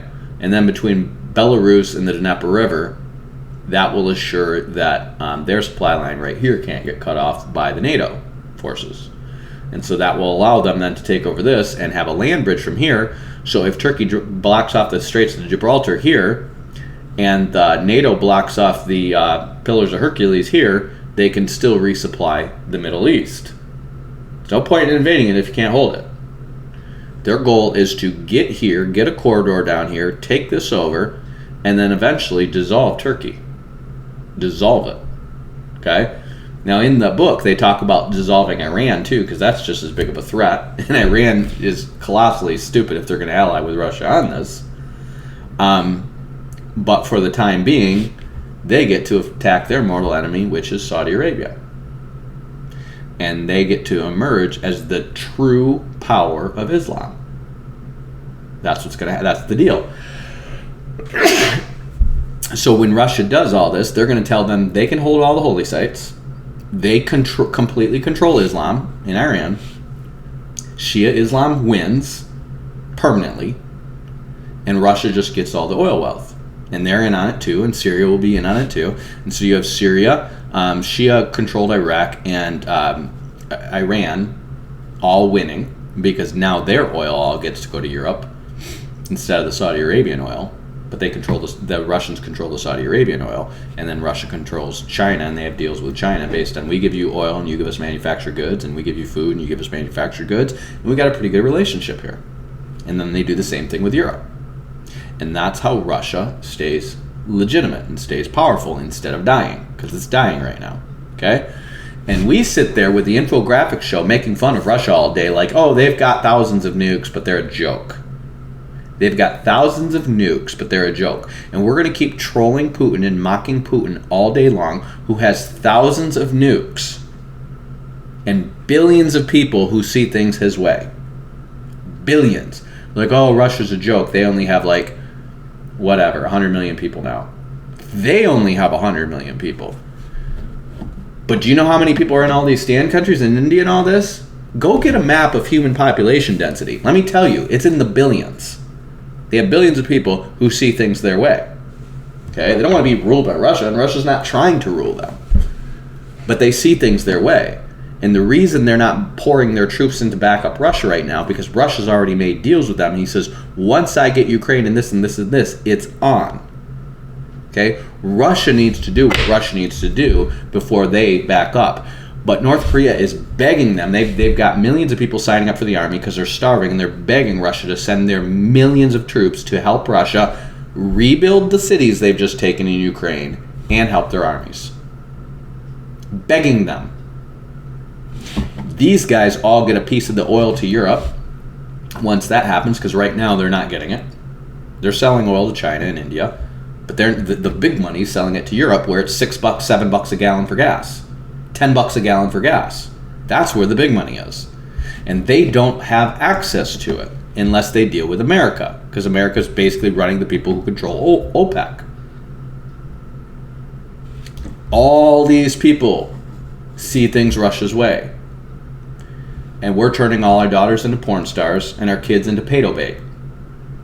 And we're coming for them with our liberty. Okay? No. We lose this thing. If you are wise in America right now, you need to read James and read it as hard as you can until you get it. Take your money, sell your house, get the frick out of America, go find some third world country where the gospel is being heard. Pour your money into it. Pour your retirement savings into it. If you can, get an Airbnb out there. Get out of America. F the stock market, F the dollar, F crypto, give up on it. Pour your money into an Airbnb in the mission field out here. Listen, you're going to lose your stewardship. Go give away everything at half price before you lose your stewardship, and earn for yourself people who are going to accept you into eternal dwellings. It's about the church, stupid. It's about the church, stupid. It's about the church, stupid. That's my plan. I've already sold my house. Sold everything I had down to what I could fit in a car. And a year from now, I might not even have that anymore. I got plans to leave. I'm not saying that's for everybody. There's going to be some people who survive in America, but it's going to get rough. It's going to get rough. Because if you know your prophecies, you know that the black horse and the white horse, which is famine and religious persecution primarily, come to the north countries. That's where they're sent to in Zechariah, to the north countries. which means the worst religious deception on the world stage prior to the Antichrist himself is going to be here, here, and here. You could even consider South Korea part of that. The worst religious deception and the worst economic catastrophe is going to be in the north.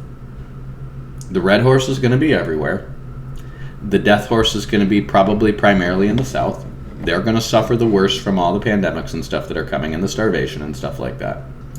But your economic holdings are not going to save you. They're going to destroy the dollar. They're going to destroy the U.S. economy. They're going to turn us into a resource-based economy where we're a breadbasket right here. We're oil and energy, wood from Canada, all the stuff. We just become building materials for the Middle East, China, Turkey. That's the world. Europe, North Africa, rebuilding the Roman Empire. We're just resources for them. We're going to go to crap. Okay? So everything I've predicted in this paper in 2006 is happening. And then I get to work, with the intelligence community in the military, and everything that I saw happening turns into the Arab Spring. And then I start going through this crazy homeless in jail scenario. And then I start having dreams about World War III over and over again. And then I get ousted as a demoniac at this church for telling them what was going to happen. And then I think that was in the pastor that said all this stuff about me, I think I was going to that church in 2017 because I went to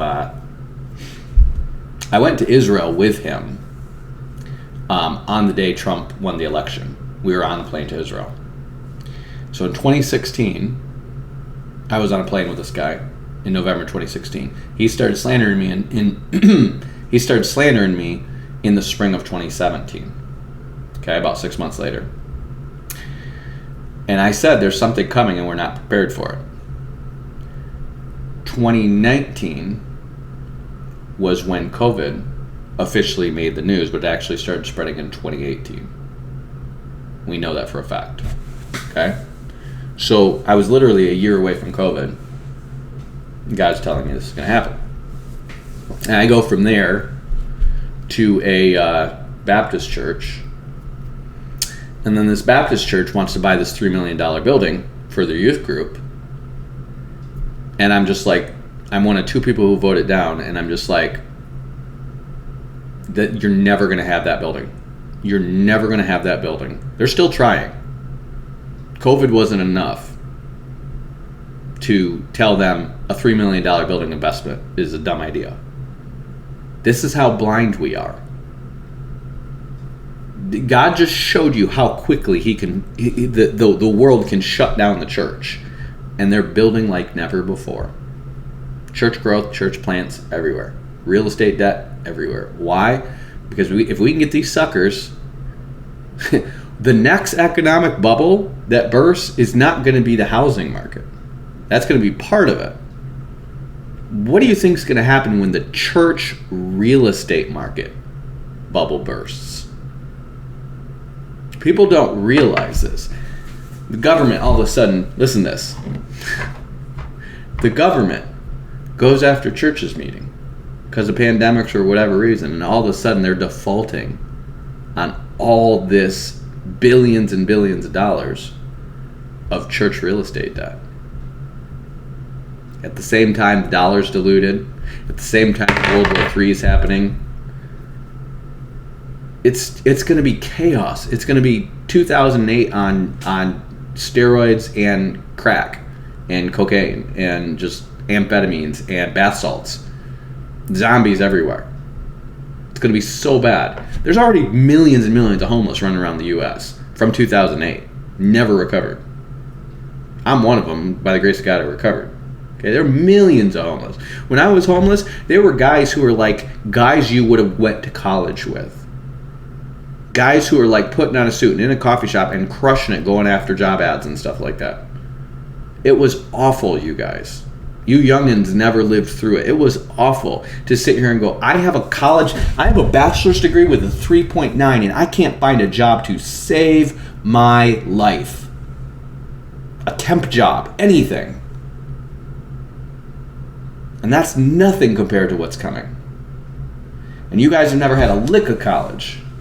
And you're on your third rental or some crap like that. Like, you're toast. You're toast. Oh, don't worry, I'll just keep raising the rent and charge people $1,000 to share a room. You're toast. Nobody's going to put up with that crap. They're going to move in with their parents. Or they're going to get smarter than you and say, shoot, how many people do we have in this house? We're shelling out that guy $4,000 a month to stay in this house. Who votes that we go get our own house and screw this guy? You know how big of a house you can get with a $4,000 a month payment? It's not going to work. But you're not working. You're just living off that rental income. It's not going to work. You're dead. You're toast. Start thinking third world. Start thinking, what am I going to do with the wealth and resources that God has given me before I lose my stewardship? Start thinking, are you going to stand before Jesus Christ and say, you have $1 million in retirement, what? Was I supposed to do something with that? How was I supposed to know? There's no sign. Nobody can know the day or the hour. After all, that's what Tim LaHaye told me. So I didn't think I should do anything with the $1 million that I had in the bank for retirement. Because Tim LaHaye told me you need to be prepared. This is what all the churches are telling me. You can't know the day or the hour, and so therefore, you need to live like you're planning for retirement, but believe that Jesus could come back at any moment. And what happened when Jesus got here? Well, 3 years before that, America died. All that wealth went away. All these American Christians who were sold on the Pre-Trib rapture, which is exclusively believed in America, literally had a collective trillions of dollars in the bank. And $500 billion in real estate debt for their churches. And where did it go? Nowhere. Nowhere. It was pillaged from them. Why? They wouldn't share the gospel. And they wouldn't go to the mission field. These people were going on 7 vacations a year and never went here with the gospel. They promised liberty, but they were slaves of depravity. These guys had bajillions of dollars. People in their early 20s stopped working and just kept going on vacation and maybe flipping a house every now and again. I have friends making $180,000 a year by age 25. You kidding me? What are you doing? Happy wife, happy life. That's what I'm doing. 7 vacations a year and working on my second house and vacation property and, basically like bragging with all my ass-grabbing friends at church about how much money I have. That's what I'm doing. But I'm volunteering. I'm on staff. I'm on the worship team. So I'm doing my part to entertain the masses and brainwash them into oblivion. While you literally could take a quarter of your retirement savings, go plant 5 wells here. Go over there, be treated like a god, and share the gospel with these people, and they'll listen. Every freaking where. Everywhere. Because where we went, Bechtel took over their water supply and is selling it to them at rates they can't afford. And if somebody could only just give a deep water well to them so they don't need Bechtel, you would save their physical lives for the cost of the vacations you took this year. And then you could hand out Bibles. And they all speak English or French. They all speak English or French. And you could go there and you could give them all Bibles and say, here's water, but let me tell you about living water. I went over to an AIDS feeding program in India. And they're giving food to people with AIDS, but weren't sharing the gospel with them. So I shared the gospel with them, and I said, here's food, but let me tell you about the bread of life. 30 people accepted Christ like that. Like that. Nobody's doing it. Nobody's doing it. And I'll be damned if I'm going to sit here and happy wife, happy life myself into hell. Do something about it, America. Do something about it. Do something about it. Do something about it before it's gone. You've got a few years left. 2026 through 2029 is going to be hell on earth.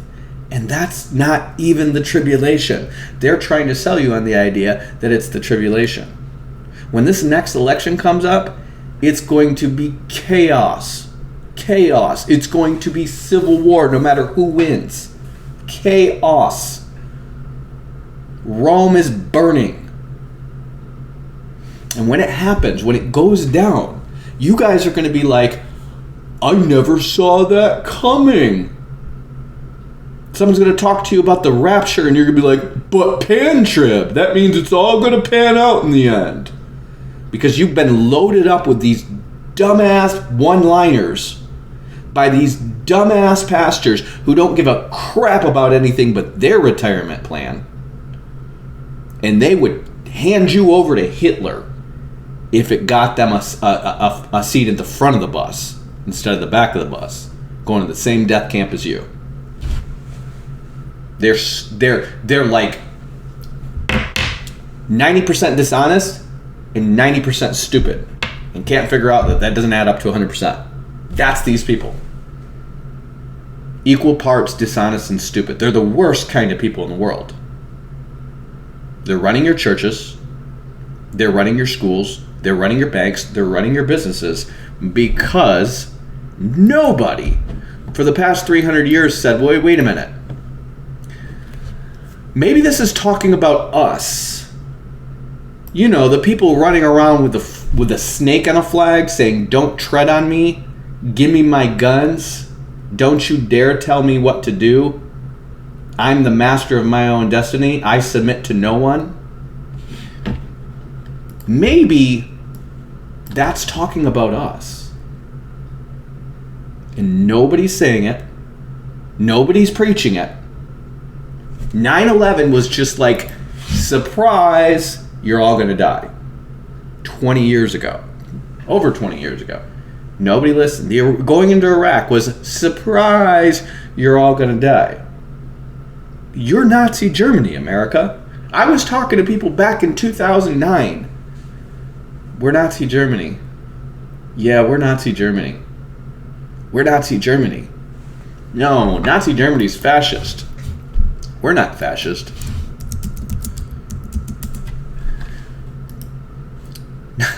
Nazi Germany's fascist. We're not fascist. We just put a fascist on our money.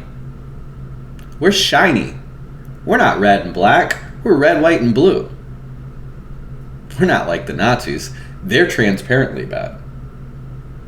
It's almost like the transparently bad ones make their stuff red and black so they look like the devil, so that the people in red, white, and blue, you don't understand that that's really the devil. That's really the false dichotomy Hegelian dialectic that makes it look all white when it's really red and blue going back and forth with a dialectical process that's making you all think I need to be on red team or blue team, and we're the white ones, and they're the dark red and black devilish ones. And it's all just one big lying game. Because you guys think that the devil is so stupid that there's going to be a guy who shows up saying, yeah, I'm basically Jesus Christ, and that's the Antichrist. That the devil's so stupid that a guy's going to show up with 1 million false Antichrist prophecies surrounding him in real time that make him transparently look like the Antichrist, and that's the Antichrist. This is part of the charade. This red guy was a blue guy 20 years ago. And when he's done, he's going to make all America white guy. He's going to make it great again. And it's going to go down. It's going to go down. It's going to go down. Because at the end of the day, that sun symbol is the same as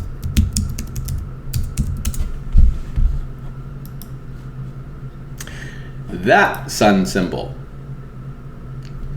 It's just the rising sun, you guys. It's just the sun. It's just the sun. It's just the sun. And we've done this over and over and over again. And it's not him, because unless he builds the temple in Jerusalem and sits in it and says, I'm God, it's not him. The show is not here. We are not the great Satan. We're just the worst thing on the world stage right now. Okay?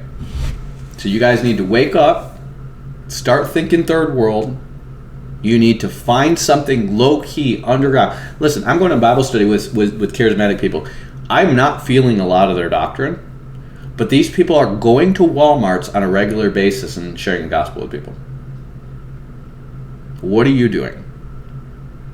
Because if my YouTube is if my YouTube is your religious checkbox for, yeah, I'm not going to those stupid churches, I'm listening to smart YouTube videos like this, but you're not doing anything with it, you're worse than everybody. Because those who are given much are required much. And if you are tracking with what I'm telling you, and you're still not going and sharing the gospel with anybody, you're worse than anybody. So there's my Paul Washer, I'm talking about you statement. Okay? So I hope you guys are blessed by this. Have a great rest of your week. Literally do something. Do something. Share the gospel with somebody. Run around with a sign saying we're all going to die. Do something. Okay? Just don't do nothing. Okay? Be blessed. Batman out. Peace. Peace, I'm out. I'm Batman.